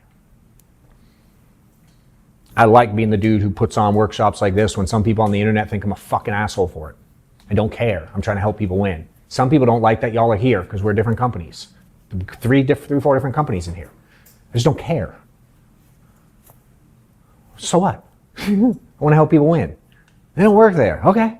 Fuck you. I just don't care. I'm friends with Nate. I go to SWAT. I'm friends with Cody. I go to 8%. People don't like it. Okay. What do you want me to do? I'm trying to do bigger things. I just don't care. You know? And I like doing hard things. I like being a dude. Giovanni does it too. It's like we'll get on our Discord and dial. This fool, you should do it in front of someone today, just for fun to show you do it. Actually, we might do that. Like we call it triple dial. Okay, you ever call someone 22 times in a row? Anyone ever done that in here? Maybe 8, 10 by accident. Has anyone ever hit 20 straight? No. Take a lead. No. Take a lead and call it 22 straight times in a row right now. 3 of us have done it. 2 say they will. The rest in the back are like, y'all fucking with me? Dude, we... Yes. Giovanni will do it right now if you hand him a lead. Huh? They pick up. Yeah, to me, I'm like, how the fuck can you not get Did they cut you out? And I'm like, what the fuck? Who's this Did person? it cut you out? No. Do you sell? What if? Hey, here's the difference. What if they cuss you out? He's like, what if they buy? What is the best thing? So I'd rather talk to an annoyed person versus dial. I can't talk to a dial tone. Can't help a dial tone. Doesn't matter. What can I do with the dial tone?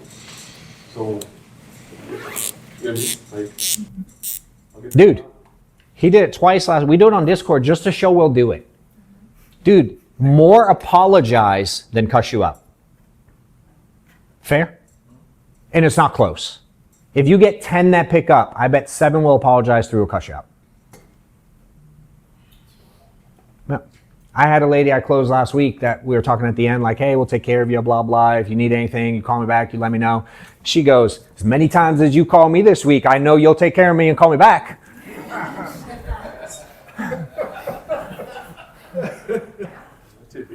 No.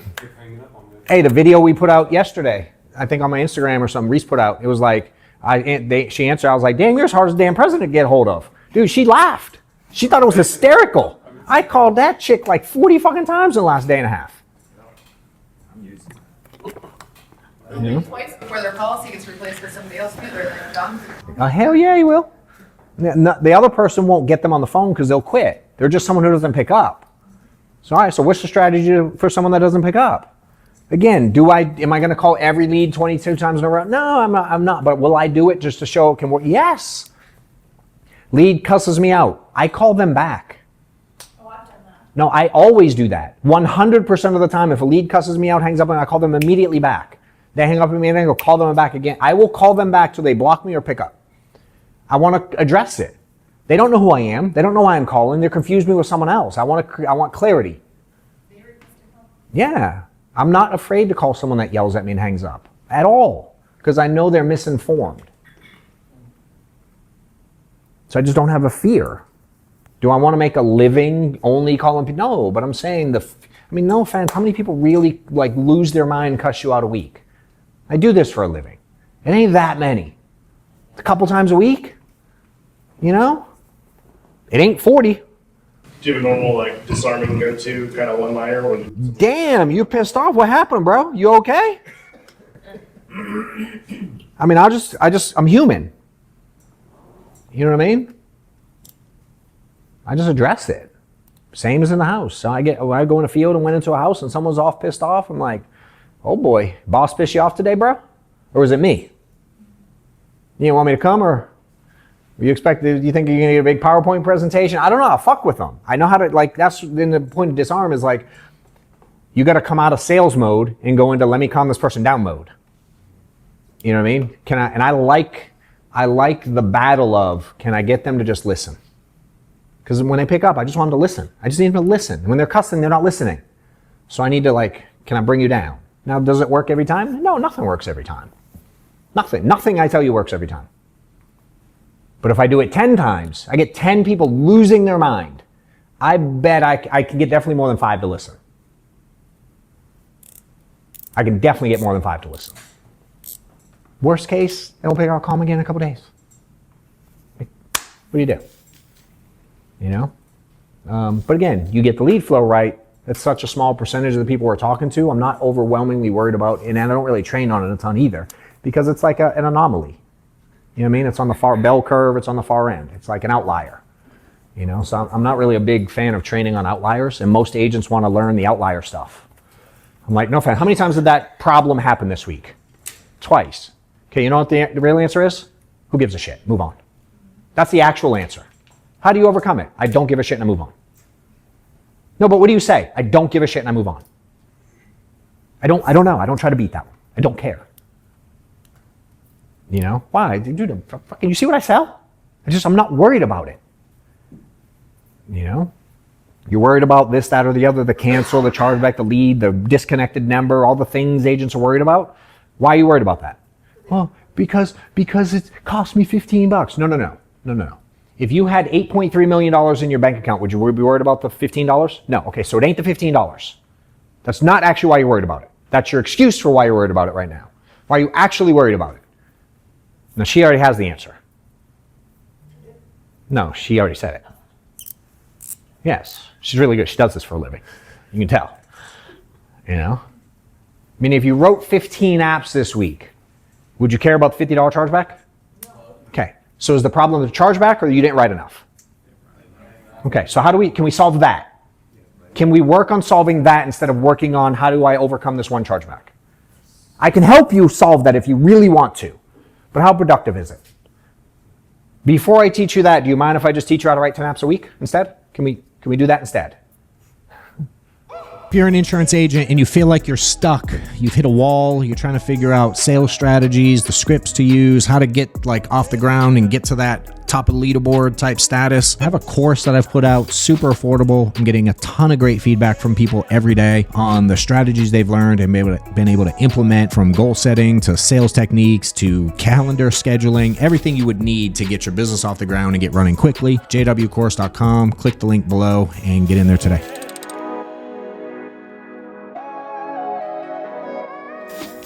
Like guys are talking about the chargeback. Do you know how many chargebacks I get in my email? Yeah. or any cancellations that come through? So Yeah. You better get used to it. Hey, sell 10 apps a week. See, you don't like your chargebacks on 2 apps a week. Buckle the fuck up for 10 to 15 apps a week. You know? For your agency big enough where you don't care. Correct. Yeah. Same as agent quit. Why are you worried about the agent that quit? Why do we worry about the agent that quit? I know we care about them and all the things, but why are we actually worried about it? We ain't got enough of them. If you had 4,000 agents, would you give a shit that Steve quit? Okay. You know, it's like I like to change scenarios for people. You know, sometimes they're extreme. I'm nervous to dial. If someone put a gun to your head and said dial, would you be nervous about the person cussing you out now? No, you'd be worried about the guy with the gun to your head. You would no longer care what they said on the phone. Which to me just says, so you can control it then. So if I change the scenario, suddenly you can control your emotions. Funny. So now are you good enough to control or change the scenario in your own head without someone having a gun to your head? You know, I do shit like that all the time. Mine, I've always used like Maddox as an extreme example. You know, and mine was always if someone kidnapped Maddox and I had to make 1,000 phone calls, what time would I start? What time would I finish? Would I stop? Would I take a break? Would I get frustrated? Or do I just get $1,000 over with? I would not stop ever. I wouldn't need a stress break. Yes, I would literally piss in my pants. I wouldn't even put on the diaper. The diaper would make it worse. I'd get a rash. You seen diaper rash before? Who wants that shit? You know? Like I'll do the Boston Marathon. I will be thinking, if Maddox were at the end of it and I had to get to the end to get him out of a kidnap situation, would I stop the marathon? No, I wouldn't stop it. I will be thinking that during it when I get tired and wonder why I signed up to it. Because during these events I do, I'm like, why the fuck did I sign up to this? This is really stupid. I'm running 26 miles for no earthly reason to get a medal that I could buy on eBay for $6. Yeah, I'm sure I get a banana and a Sam Adams at the end, and I don't even drink beer. But I just, for me, this stuff is how I keep moving through situations. And again, is it neurotic? I don't know, I guess. But I guess it works too. I feel like, let me see what we're doing next. John, this may be like a building question. No, please. All right, so Lead budget question, like lead. Like you're having a recruiting conversation, people coming in, of course, the number one conversation everyone always has is about leads and, Yeah. and budget. Like, do you have a hard? Yeah. So what's yours? If I want to know, I'm getting started with you. Yeah, I'm in. All sounds great. What about leads? What do they cost? How much do I spend? I say like a new agent just to start off at $250 a week because we are going to have you buying older leads and just to get over the cost of education. My more seasoned agents, we're going to scale you up to $500 to $1,000 a week. Okay. Okay. And what's the normal response on it? It's like a 50-50 of like, yep, sounds good. Or I have others that say like, well, I don't have that. And then I have a conversation of like, well, how do you anticipate finding your clients? How do you anticipate doing this business? Most of the time, Yep. I don't proceed. Okay. I like it. I'm not mad at the answer. So, like if we go in sales, if we change it to sales, like talking to a client, and they say, hey, what's it cost? Do you give them an answer right there? No. You gave them an answer. Correct. Okay. So what would you do if you were with a client? I would ask more questions. What kind of questions would you ask?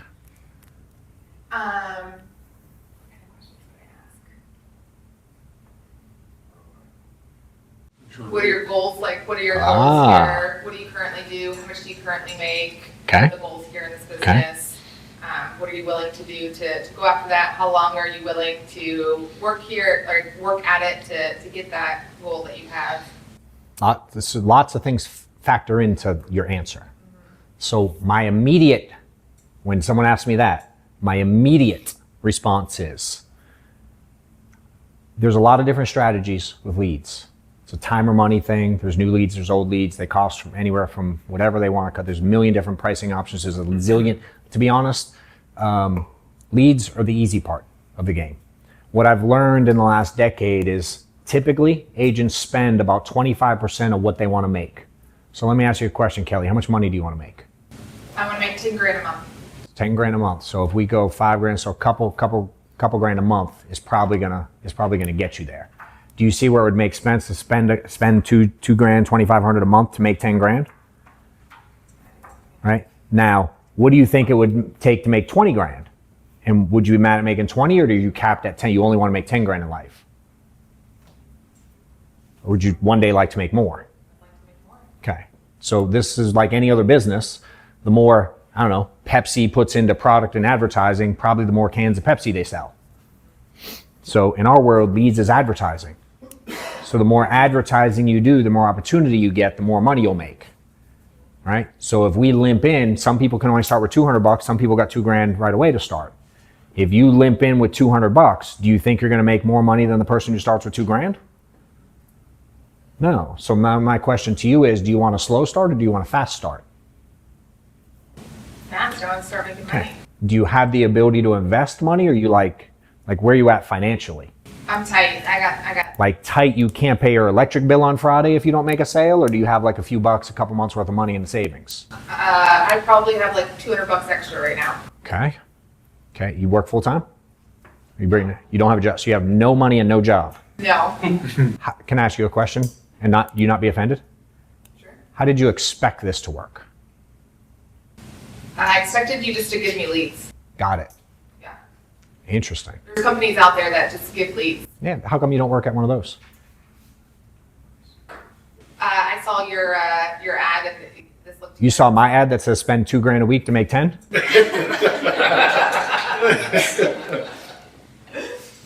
I saw your website. You must, I don't know, must have been looking at someone else. You want me to give you the name to the guy that gives you the free leads? I mean, I'm out. It's not my guy. No money, no job? How do you expect this to work? I expect you to put me on welfare, not your guy. I'm out. It's not my guy. That's my question. Okay, let's change it to like, I mean, funds are tight. I do work. I'm a stay-at-home mom. And so my husband brings in the income. Okay. And, you know. Okay, makes sense. So as I told you, leads vary, right? Cheap to more. I assume common sense can probably tell you a lead that costs more money versus one that costs less money. There's probably a difference, correct? Do you know what the main difference is? I don't know what the name difference is. It's going to be some form of quality and age. Right? So if someone filled something out that says, hey, I want life insurance, and they filled it out 3 minutes ago, fair to say it would probably cost more than someone who filled something out 6 months ago. Okay? So if you don't have a budget and we want to make things happen, right now you're going to have to look at like at bats. Like how many shots at this can I have a week? And $200, it's not a big advertising budget. If we went to open a Chick-fil-A franchise and you told them that you have $200, how far are you going to get? They're probably going to tell you no. Now our industry's funny, you can start with nothing. So the reality is, and I tend to get into leads in a little bit of a different way with a conversation. I go, do you know how clients are generated in the industry in general? There's only a few different ways to get clients. Do you understand that at all, or just kind of figuring it out? I just kind of figured that you guys gave me the clients to work with. Yeah, I mean, there are some places that do that. Are you looking for more of a job? Or are you looking for like, I eat what I kill, I want to be independent and self-employed and go out and make a bunch of money that's uncapped? Or are you looking for like a job where someone hands you stuff, you sit in a desk and you get benefits? I'm trying to get out of, I want to get out of the job. Okay, dope. So let me ask you this. If you have a small budget and you want to get out of that job, my assumption is that you know you're going to have to make a lot of phone calls, correct?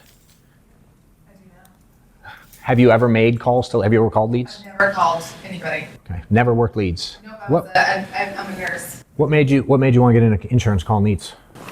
Somebody told me that I could make a bunch of money working from home. Yeah. Do you have any earthly idea how many people you have to call in a week? I don't. 10? Right? So part of this, let me rewind a little bit. Part of the answer to this is before we get on calls like this, I want to avoid this, right? We can play, right?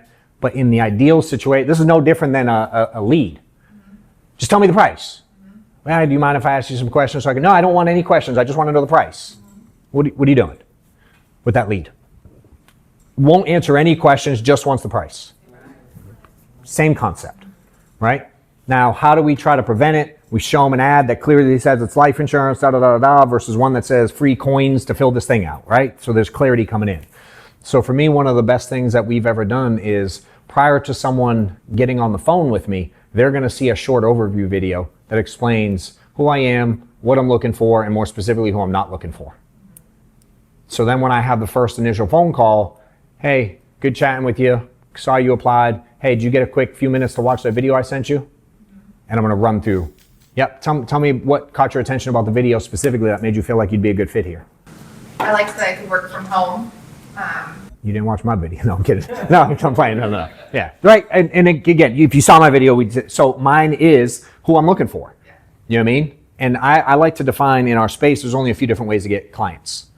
You can bug the shit out of friends and family. That's one strategy. Companies do that.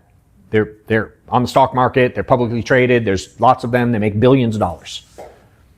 Now, the average client agent makes like 6 cents a year, right? But that is a strategy. Bug the shit out of friends and family. Call the list. Top 100 list. All the things that are done. The other option is you can go and do like networking things. You can go to events. You can do fucking emails. You know what I mean? You can be a marketer and build a book of business over time with strangers. Do local community meetings and put on things like that. That's a strategy, right? Or cold call, like an Aflac where they walk in business to business and they go seek business just cold, right? So warm market, I can go cold, or I can buy leads. Those are the 3 ways to get clients. Those are the 3 business models in the space, okay? So of the 3, would you rather bug your friends and family? Would you rather go out making cold calls, or would you rather buy clients that have some form of interest knowing you're still going to have to work them a lot? I didn't want to do the first 2. I chose 3 because I could pay to not have to do the other stuff. Now again, if I go 25% of what I want to make, that works in the law of large numbers. Unfortunately for you, $200 isn't a large number. So we don't have a ton to work with. So my experience has said most people that come in with that low a budget, quite frankly, quit. When I'm on the phone with someone, they go, hey, what's your average agent do? My answer is always they quit. Always. The average agent quits. Do you want to be average? Yep. Because it's truth. And the average person who comes in with $200 doesn't make it. So I let them know that. Do you know why they don't make it? Because somehow they think they can put in $200, get 32 leads, and make $4,000 this week. Business does not work that way. Learning something brand new. Yeah. At $200, and I don't know your system, but if I go generically over the years, it's gonna be 2+ year old leads, right?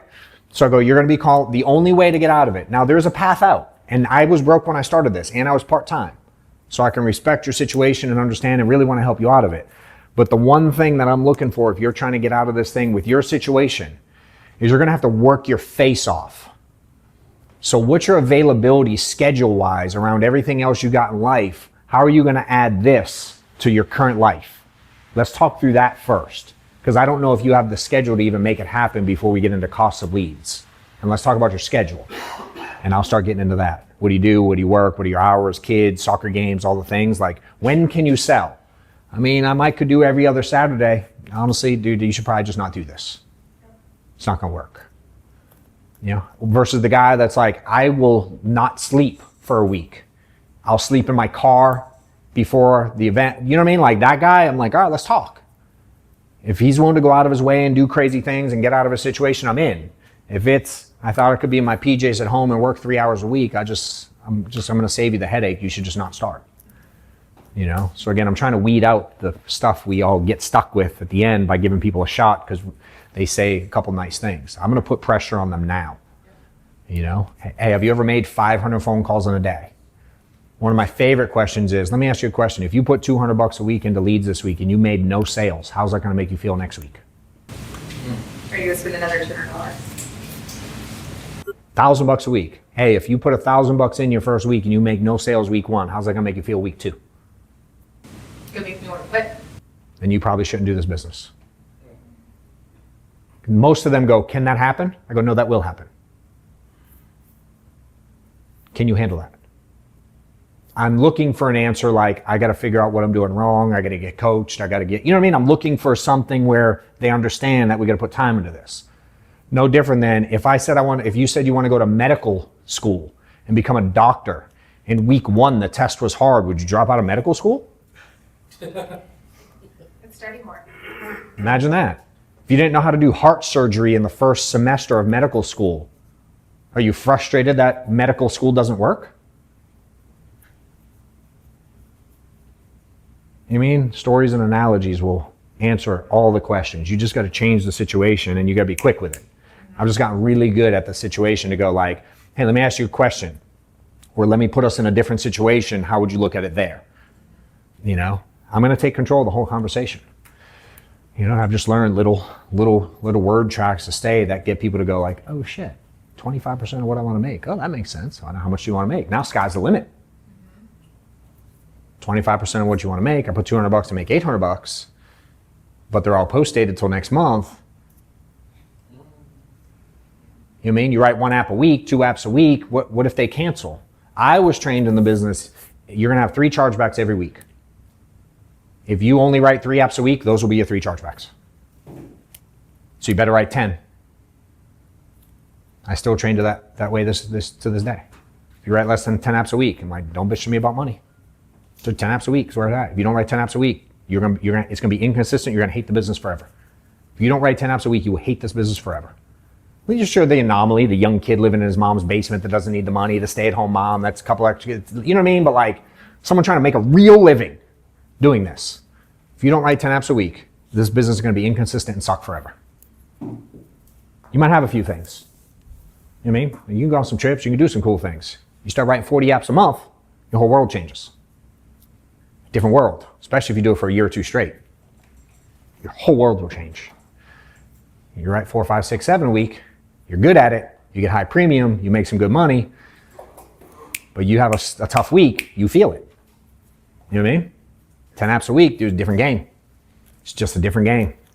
It's hard to explain. 10 apps a week this week, next week, you don't feel it. 10 apps a week, 52 weeks in a row, average, 8 this week, 12 next week, 6 this week, 17 next week. You know what I mean? You have 10 a week, average. Life's very different. And 2 years flies by. Think about the last 2 years. How quick's the last 2 gone by? You know what I mean? Next 2 gonna go by as fast, if not faster. And so for me, I'm trying to weed out. Now I only got so much time to deal with people. Only got so many people I can train. Only so many people I'm willing to say no to a lot of people. I usually ask folks that are recruiting, how many people did you turn down this week from working with you? Almost everyone tells me none. No, because when you're new and you're building, you're like, I'll take anyone that's breathing Yeah. until they learn, just like in production. Mm-hmm. You gotta go to the learning curve there too. Yeah. Hey, Reese. Reese, you got me a water, please? Thank you. So yeah, that help? Very much so, thank you. That was worth the price right there. Love it. Let's see, what time are we? All right, let's go into, all right, we're gonna get a little bit into the schedule page, 18. I wonder what month this was. I think this is my, oh, so if you see the bottom, 750 phone calls. Oh, this was a busy week. 750 calls, and I'm weird. Mine are even because I can't stop in the middle of a row. So if you guys ever notice when I post my numbers at the end, it's usually always a full number, like 750 for the week. Like I literally I can't stop at 742. I don't know how to not fill in a row. So I always stop dialing at the end of a row. I just can't. And then if I'm close to a round number, like close to 100, like if I have 75, I'm probably going to get to 100 because I'm fucking neurotic. You know what I mean? If I'm close to 500, if I'm like at 460, I'm like, well, I may as well fill the page. I'm really weird. So anyway, that week I ended on 750. I had 17 sales, 23 presentations, wrote 24 grand in premium. I worked 35 hours. That's by taking 1 minute per phone call, 1 hour per presentation. So 23 hours in presentations, 750 phone calls, like what, 10 to 600, call it 12, 13 hours, whatever the number is. So 35 hours I did that week in prospecting and presenting time. The colors, that's my week filled in time, working, prospecting, and presenting. All the rest of the white space was when I wasn't prospecting and presenting. So on paper, that's what a 35-hour week looks like. So Rachel, that's when I do all my other stuff, all of those white times. That's Rochelle, yeah, sorry. Yeah, I'm terrible.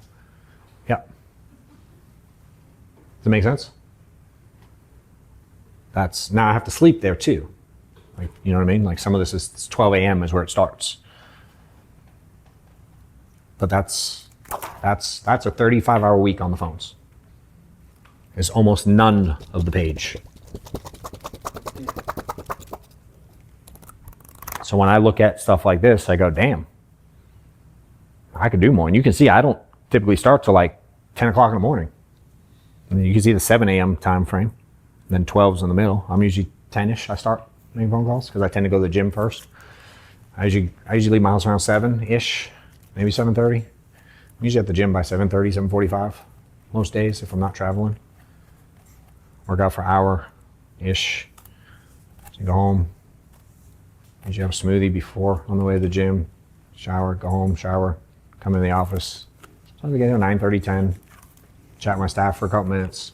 Today I get on the phone, and I don't know, sometimes I'm here till, I'm usually here later than my staff, to be honest. Most days I'm here till, if Maddox has baseball, I tend to leave early. But if Maddox doesn't have baseball or anything, I'm usually here till 7, 8 o'clock, usually at the office. I get home, Steph literally has dinner waiting for me. When I leave the office, her phone dings, says, John has left the office. I walk in and dinner's on the table. So I eat, and then honestly, I usually go back to my office and work. Sometimes I'll hang out with Maddox a little bit, depending on his mood. You know, then I go in the hot tub sometimes with him for a few minutes. Yeah, if he's in a bad mood, he doesn't want, I'm like, hey, you want to do something? He's like, yeah, later. Got it. You know, not almost always I'm back in my office. Sometimes I eat the dinner in my office. I'm usually in my office till, last night I think I got out of my office.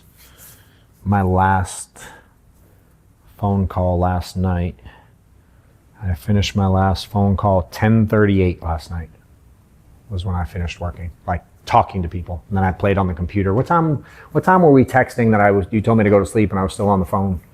I was still on the computer. She goes, you should go. 12:30? Yeah. So we were talking at 12:30 last night. She was like, go to bed at maybe 11, something like that. No, when you told me to go to bed the first time. Oh, Yeah, it was probably probably got 11. phone with Nate around 10. It was Gavin after that. It was 10:35. I called him. We talked for 3 minutes, and then I was texting her about the app. We were working on this, and I'm working on an annuity thing too. So we launched, me and John Gavin, who I've known forever. He's like an annuity savage. We're launching this thing called the Annuity Desk, where we're going to help people that don't understand how to make and write annuities, and we're going to help them do splits, teach them how to write them, teach them how to sell. We'll make money, they'll make money. So him and I are kind of doing something together. So we were planning, I'm making an app for that as well, because he's really good at what he does, but he's pretty disorganized. So I'm making an app like the tracker for him to use so we can track all the clients and the agents and the referrals and all the things, so we can kind of keep everything organized. So I was working on that with him, and then after, her and I were texting about it, and she says, go to bed. A long day. So I did, and then I was texting something about the app, I don't remember what. And she goes, I thought you went to bed. And I said, no, I'm in bed. I'm just working in bed. And so I was on until 12:30 last night, dicking around with AI in my app and building some stuff. And I was up at, I don't know, I think 6 this morning, 6:30 this morning, we were texting already. And yeah, got some shit done. I had 3 phone calls before I came here already. I've missed, I don't know how many since we've been here. I have a lot. I have 34 text messages and no missed calls actually. Just Braden who answered. But I've already had 3 phone calls before I got here. And, so for me, it's like, this is just the prospecting and presenting. But I work a lot. I'm not really a get up at 4 a.m. kind of guy. I used to when I was new. That's why I got that. Yeah. I got the shit from you. Yeah, because when I was broke and didn't have the money, I wanted to be on the phones dialing by 7 a.m. Now we always had like a 7 a.m. club. So like for me, when I showed up to the office, at its latest stage of it, we would before I had the house we're in now, I lived 45 minutes away from where Maddox went to school. So we used to leave the house at 6:45 to get him to school by 7:30. And Steph would drive and I'd sit in the passenger seat. This was a different office too. This was in like 2018, 19. I'd be on the phones in the passenger seat at 7 a.m. driving him to school, making phone calls. And by the time I got to the office at 8 a.m., a couple agents would be there. Most rolled in around 9, 9:30, 10. But by the time I got to the office at 8, I'd have this was back in the day of field sales. When I go into houses, I'd have 10 or 15 appointments booked by the time I got to the office. Just by sitting in the passenger seat and making phone calls for 45 minutes starting at 7 a.m. And almost every agent I know doesn't start. And then I pick on our team now. Reese does it more than I do. He's like, y'all got the 10 a.m. club now? It's like people start so now I start late, but I also fucking outsell everyone and I have a couple bucks, So at that stage though, and if I go back before we were taking Maddox to school, because Steph had a job when I was originally in the field, I would get up at 5, be at the gym by 5:30, work out for an hour, be at the office by 7, and be dialing leads by 7. And I've always said, again, this is kind of a thought process I had when we used to dial. We'd dial on one day and run appointments the next 2 in the field. So we'd dial on Monday, go see people Tuesday, Wednesday. And then we'd dial again Thursday and see people Friday, Saturday. And the concept still holds true, but this concept came from this stage where we had to dial Mondays and Thursdays, or our phone days. I always would tell agents, for me, the only thing worse than making phone calls Monday morning was making phone calls Monday night.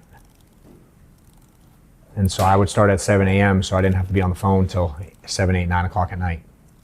Right? The anxiety of not having appointments or presentations or sales or whatever it is late on the day, I'd rather have the anxiety early and get it over with. So for me, before I had money, I was up early and on the phones early because I wanted to get it over with and be done.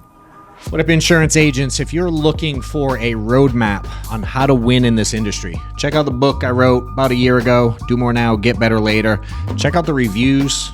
here, somewhere. My team's putting them on. I'm getting tons of great feedback about all the people it's helped. Appreciate those of y'all that have bought it. Appreciate all the reviews that are going out. If you're new to following me or the industry, check out the book and get it in your hands now.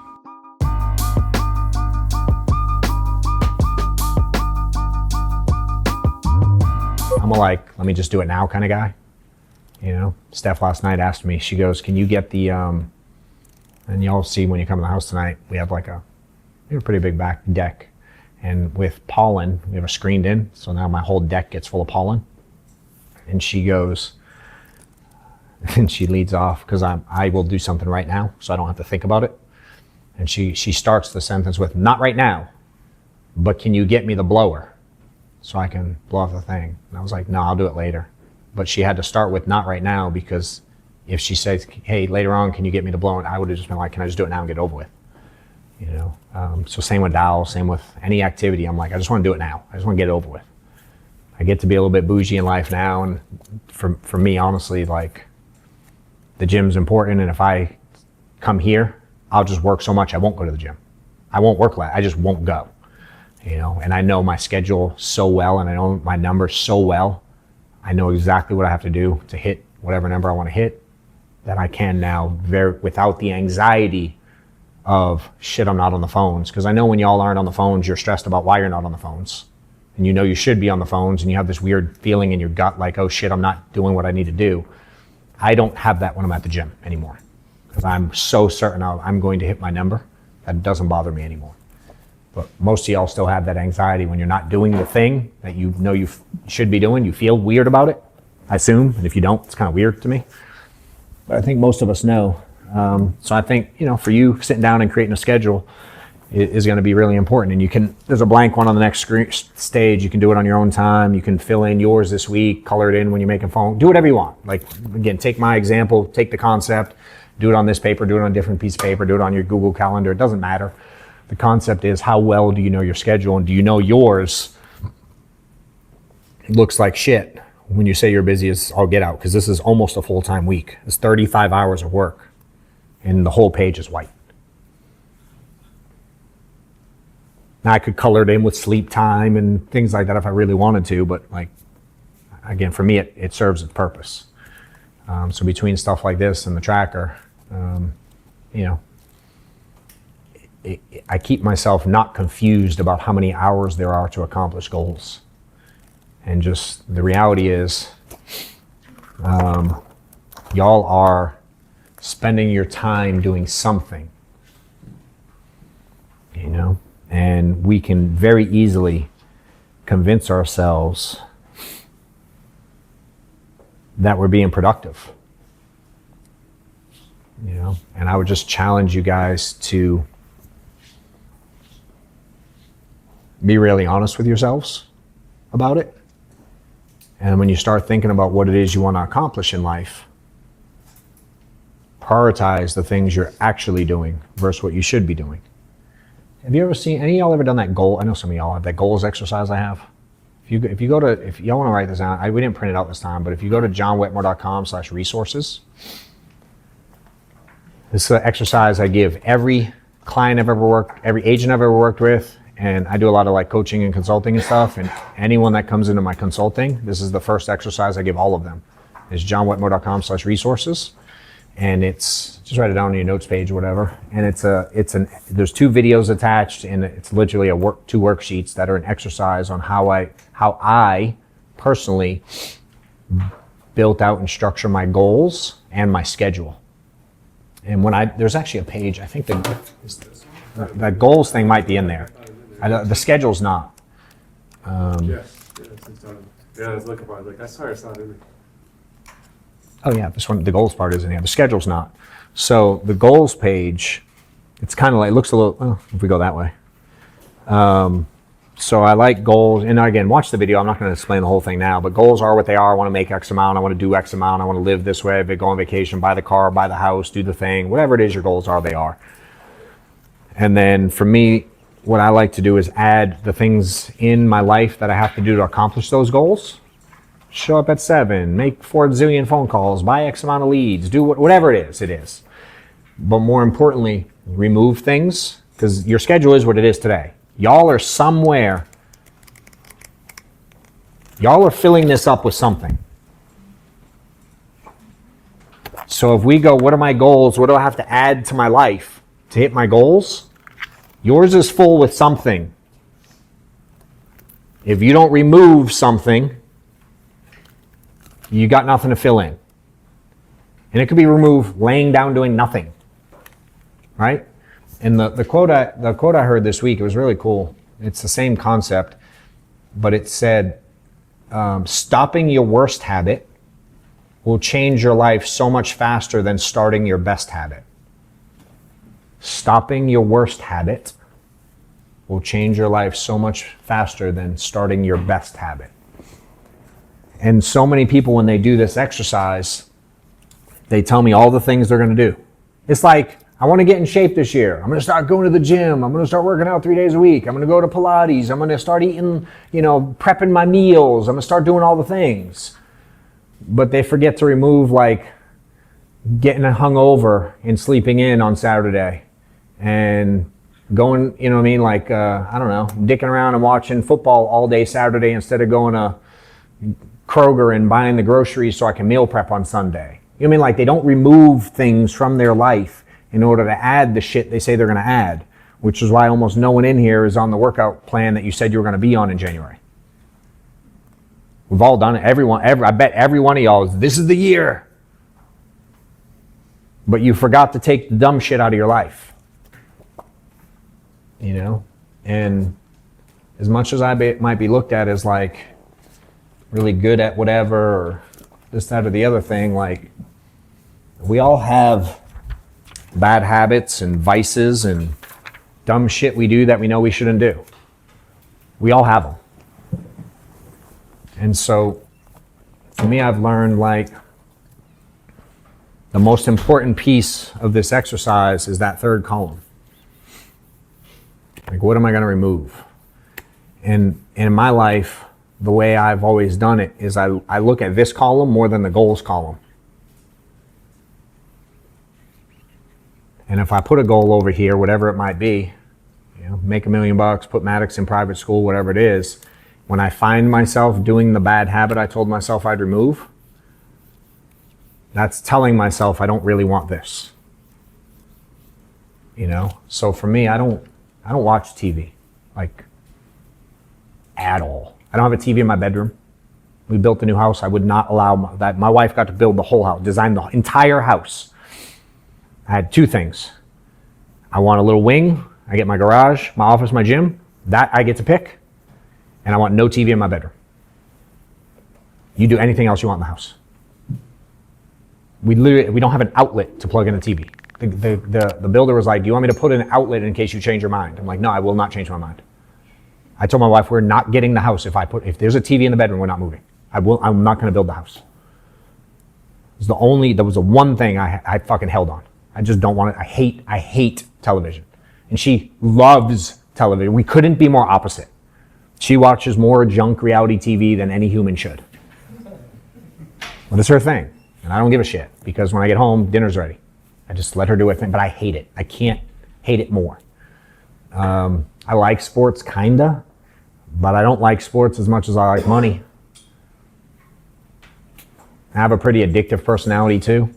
And when I used to watch sports, I was pretty addicted, and I would watch a lot of sports. And I knew everything about everything. And I just, today I don't know shit about shit. Now I take my son to the Super Bowl. That'd be pretty cool. I took my son to the World Baseball Classic final, so we got to see USA versus Venezuela. Like, that was pretty cool.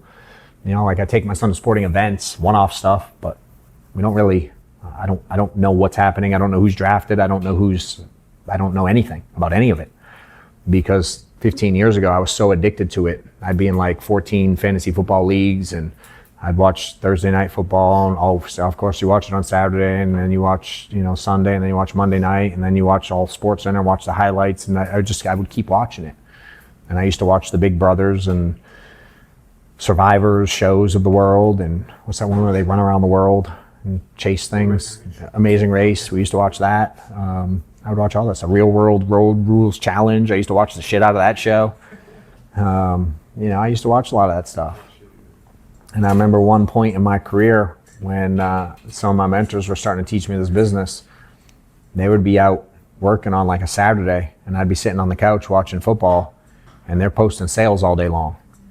And I'm like, that fucker made $3,000 while I was sitting here watching, half asleep, the Patriots get whacked by the Jets or whatever. And then I started looking at like my numbers, and I'm like, well, I know my numbers. If I spent, half a day on a Saturday working, it's 5 hours. I can probably go see 3 or 4 people easy. I'm probably going to close 2. My average premium's $1,800. Dude, that's $3,600. Dude, a football game cost me $3,600. I didn't even go to it. And I was like, football ain't that important. Now, this year, we were downstairs playing pool during I like football, playoff football the most. That's my favorite sport is football, but I don't watch any of the season. But I watch like the last couple rounds of the playoffs typically, a little bit. And so we had the NFC Championship game on, the Seattle versus, I don't know who they played. They were in the Super Bowl. I don't know who the hell they played this year. Rams. They were Seattle versus the Rams for anybody that gives a shit. And the Patriots I grew up in Boston. So the Patriots had just beat whoever they played. And we're dicking around, and somehow the Super Bowl comes up, and I'm like, where's the Super Bowl this year? And Maddox grabs his phone. He's like, it's in San Jose. I'm like, damn, it'd be cool to see the Patriots play. And he's like, we should go. And dude, literally 15 minutes later, we had tickets, flights, and hotels booked. That's sick, huh? Just like, on a whim, let's go. I gotta take my son to an All-Star game. Yeah. It's like, we found out like the day before, 2 days before. He told me there's All-Stars up in like LA. It's like, oh shit, let's go. Yeah. It's dope, ain't it? I don't even watch basketball. I don't even like basketball. Yeah. But it's cool to give them the experiences. We get there, and I take Matt, just me and Maddox. Steph stays home. I took him to the World Series a couple years ago, same thing. It was very last minute. Dodgers' favorite team. He wanted to go. I'm like, I don't watch baseball at all. I'm like, fucking let's go. So we went and watched 2 games because they were like game 5, and so we got to see them win the World Series, which was cool. And so we got to experience taking him on the subway and going to downtown New York, going to the square thing, and then taking him shopping down there. And it's like he buys certain things when we're on trips. It's like, oh, a cool little memory. We go to the Super Bowl, dude. We got there early, and then they have the store where you buy all the shit that's overpriced. Well, if you get there early, if you go late to any kind of game, standing in line for like the gear, you'd be in line for 2 fucking hours to buy the stuff. So we got there super early, and it was like one of those. You ever seen those shows, like grocery shows, where they get to run around and get the grocery up and down the aisle and fill the cart as fast as you can? Shows. That's what we had to be like at the NFL store. We were the first ones through the gate. But the store was huge. It was a massive one that they had in the stadium, whatever stadium was out there. And I was like, we better get in quick, dude, because you can see behind us, there was a sea of people, tens of thousands of people behind us. And so he goes in. I'm like, better make it quick. So he goes in, he fucking grabs all kinds of shit, fucking throwing it. Literally, no bag, just as much as you can hold, get. Sweatshirts, hoodies, fucking trinkets, this, that, the other thing. And we're in there. 3 minutes in, more people. 5 minutes in, more. Within 10 minutes, you couldn't move. It was so full of people trying to buy the gear. And you check out, and it's Silicon Valley's out there, all the tech. So when you go out there, as you're trying to get through the line, it's like getting in line at Disney. You got to go up and down the thing 15 times. And they give you a bag. They're like, shove all your shit in a bag. And you put it in a bag. And I'm like, arms full of shit, trying to shove it in the bag. And they go to check. I'm like, why are we putting the stuff in the bag when we're about to check out? Like, don't you give them the stuff and then they put it in a bag? I was so confused. Oh, dude. Still in San Jose, you put all the shit in the bag. They took the bag, they put it in a hole. Ding! It rang up the whole thing in one shot. Like all the stuff in a bag, it just rang it up. It was like $3,232, please. I was like, holy shit, that was the quickest 3 G's I've ever spent. But he has all this cool Super Bowl. You know what I mean? It's like, that was here for me. To be able to give Maddox cool ass experiences that none of his friends get. We're that family. His friends make fun of him. The kid has more golf clubs than fucking Tiger Woods. I don't even know why. And they make fun of him. But I just like, so what? He wants a club, let him get a club. Why? Because I stopped watching football 15 years ago and I started selling. So he gets to do that. You know what I mean? Because that's what I wanted to be able to do for my kids. Daughters at college, I pay for the whole thing. I buy all my kids a car when they're 16. They get a car. I take care of it. You know what I mean? Like, even sometimes it drives my wife crazy, some of the stuff I pay for my kids. Like, it's what I want to do. It's who I want to be. That was my goal. Just part of it, you know? And, you know, get to pay for my daughter's apartment while she's at school. She doesn't have to worry about anything. So it's just, but that was removing stuff, you know? Sometimes I've had to remove, and I still do that. Like last year, I wanted to start doing some endurance stuff and getting better shape than I was. I was kind of fat and overweight, and it was disgusting, and I didn't like it. When you get older, it gets even harder to lose. It's like hard. And I was like, dude, how do I do that? I'm going to start doing endurance stuff and running and hiking, and some of y'all followed seen it. It's really hard to do that without removing stuff. And your boy likes vodka a lot. And it's really hard to get up on a Saturday and train on the mountain when you drink fucking 16 lemon drops the night before. You know? And so part of me going through this, like, changing who I am physically, health-wise, mentally, all that thing was I had to give up drinking. I haven't drank in like 15, 16 months. You know, stopped smoking funny stuff because that doesn't help me either. I don't really like cigarettes, but the other stuff I'm a big fucking fan of. I grew up on it. I was raised on that shit. You know, some of y'all that are confused, I apologize, but the ones up front clearly know. But I had to give that up. Why? Because I work less when I do that. You know, I don't eat really bad. It doesn't give me the munchies, but it does make me not work as hard. Do I get creative as shit? Like, I get a lot done. I was a high functioning fucker, but I ain't done that in a while. You know what I mean? I don't know. I like this column the best. That's the hardest thing to do, is to give shit up. It's by far the hardest thing. I'm going to do more of this. It's easy to say. It's easy to do for a couple days. It's hard to maintain because you always go back to doing your regular stuff. And so the fight is, what can you give up? For me, every time I give stuff up, it frees me up to do more things. It gives me more clarity to live life. You know, now I'm the weirdo who doesn't drink anywhere we go. I hang out with all my friends. We go to dinner, and they're like, at first it was weird. They'd make fun of me and give me pressure. Now it's like, they'd be like, no, he don't drink. He's going to have water. You know, I don't know. I like being, it's kind of weird to be the dude who don't drink. I've never been that guy. My whole life I've drank since I was like 12. You know, now to go out and be the guy who don't drink, it's like, oh, I'm the oddball. It's kind of fucking cool. You know, I'll drink again one day. I'm not like never, but I just don't know when to have the next. I'm like, when do I break the streak? It just feels weird. So I ain't done it yet. Some days I want to kill people and y'all make me want to drink. But yeah, I think we still have vodka upstairs probably. I bet. I've definitely had alcohol in my office my entire career. Yeah. I mean, y'all can get hammered if you sneak upstairs if you want. You know, but same as y'all, I still fight the demons. You know, and I got plenty more. So all that for me wraps around this schedule stuff, you know.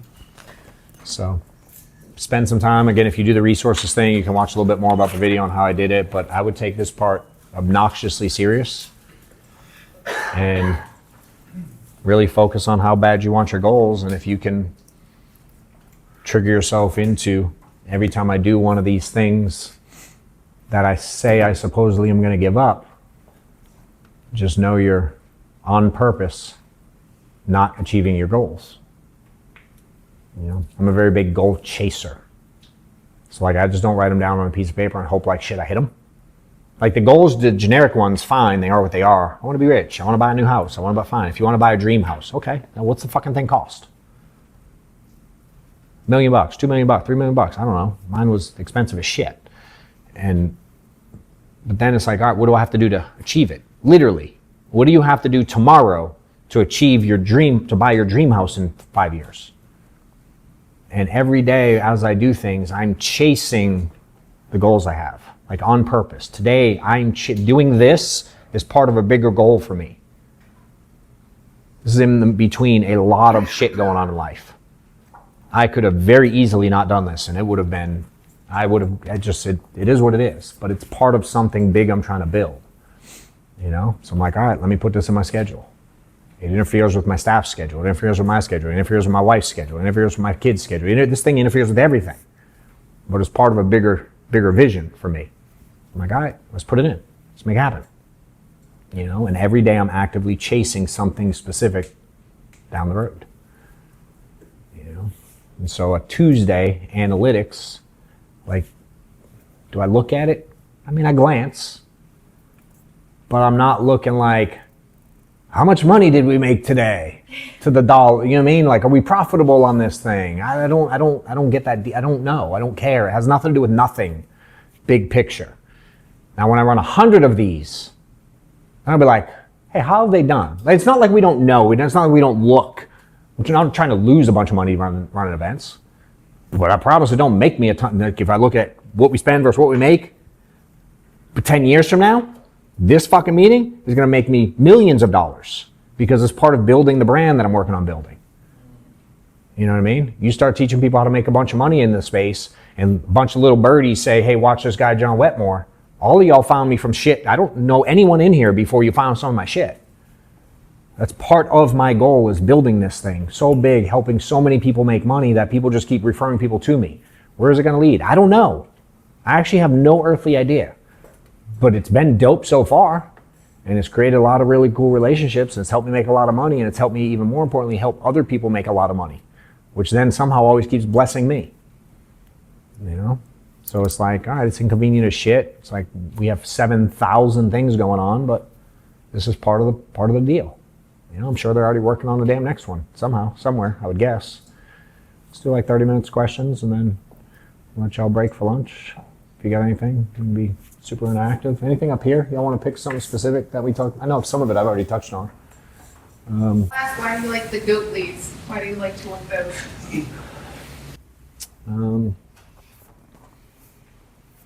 So when I first started getting, first of all, I can close any lead. For sure. It's funny, as you, I think that there's different styles of leads for sure, especially when you start talking about digital leads. Like on the internet, on Facebook, those, like, you know, those insurance Facebook groups. I can't handle those. I physically, in what it does inside my chest, level stress. It's red rage. Oh, yeah. The only one I'm in is my buddy Joe Campert's insurance syndicate. It's the only one I'm in. He doesn't allow chaos. I'm not in it much, but I haven't left it. I don't participate in it. I don't chat in it. I don't do anything in it. I don't say come. I don't do anything in it. But it's the only one I haven't quit ever in my career. All the other ones I can't fucking handle. What's the best lead? Oh God, here we go. What's the best IMO? Oh fuck, I want to hang myself now. I just can't handle the back and forth that people do. So I'm in none of them. But I say all that to say, like, you know, in the space of digital leads, most of the people on the internet or on Facebook or whatever right now, all they're caught up on is lead cost. My lead's cheaper than your lead. And I'm like, common sense should tell you how to make a lead cheaper is to make the quality shit. The more vague it is, the more people fill it out. The more people fill it out, the cheaper it can be because they can sell more of them. It's fucking common sense in my head. Somehow it doesn't translate to agents. Every agent wants a cheap lead. No one's looking at the cost of acquisition of a client. You buy a zillion $3 leads. The cost to acquire a client could be fucking $400, $500, $600, $700. You spend 40, my average lead cost me $28. Dude, my cost per acquisition is like $120, $150. Meaning I only have to spend $150 to write on average $1,600. The cost of an individual lead has nothing to do with nothing. It's how many of those costs of leads does it take me to sell a policy that matters. And what I love about GOAT most is that it was created not to sell leads, because there's actually no money in leads. When you sell leads, if you know a lot about actually selling leads, there's no fucking money in it. They lose their ass. It's very hard to be. The only way people are profitable on leads, quite frankly, is because if you turn them into second chance leads, they only make money because they sell the second chance leads. That's why second chance leads exist. Age leads, that's the profitability. There's no net money on new leads. When you factor in the cost of the ad, the cost of the chargebacks from all the agents that bitch, and the cost of the staff to run the whole thing, and all the tech that it takes to put it all together. being a lead vendor is very hard. And so the only way that people can manipulate it is the cost. Whereas the guys that run GOAT, they run a large agency. They built those leads for their agency because they knew if they ran a high quality lead and made no money on it, they would make their money on the insurance sales, because there's way more money in insurance sales than there are on lead sales. It's not even close. So his intention was, let me take care of my people. It got out. No different than this was for me to take care of me and my team. I did not know this tracker was going to get out. It was not the plan. It just fucking took off. What's up, dude?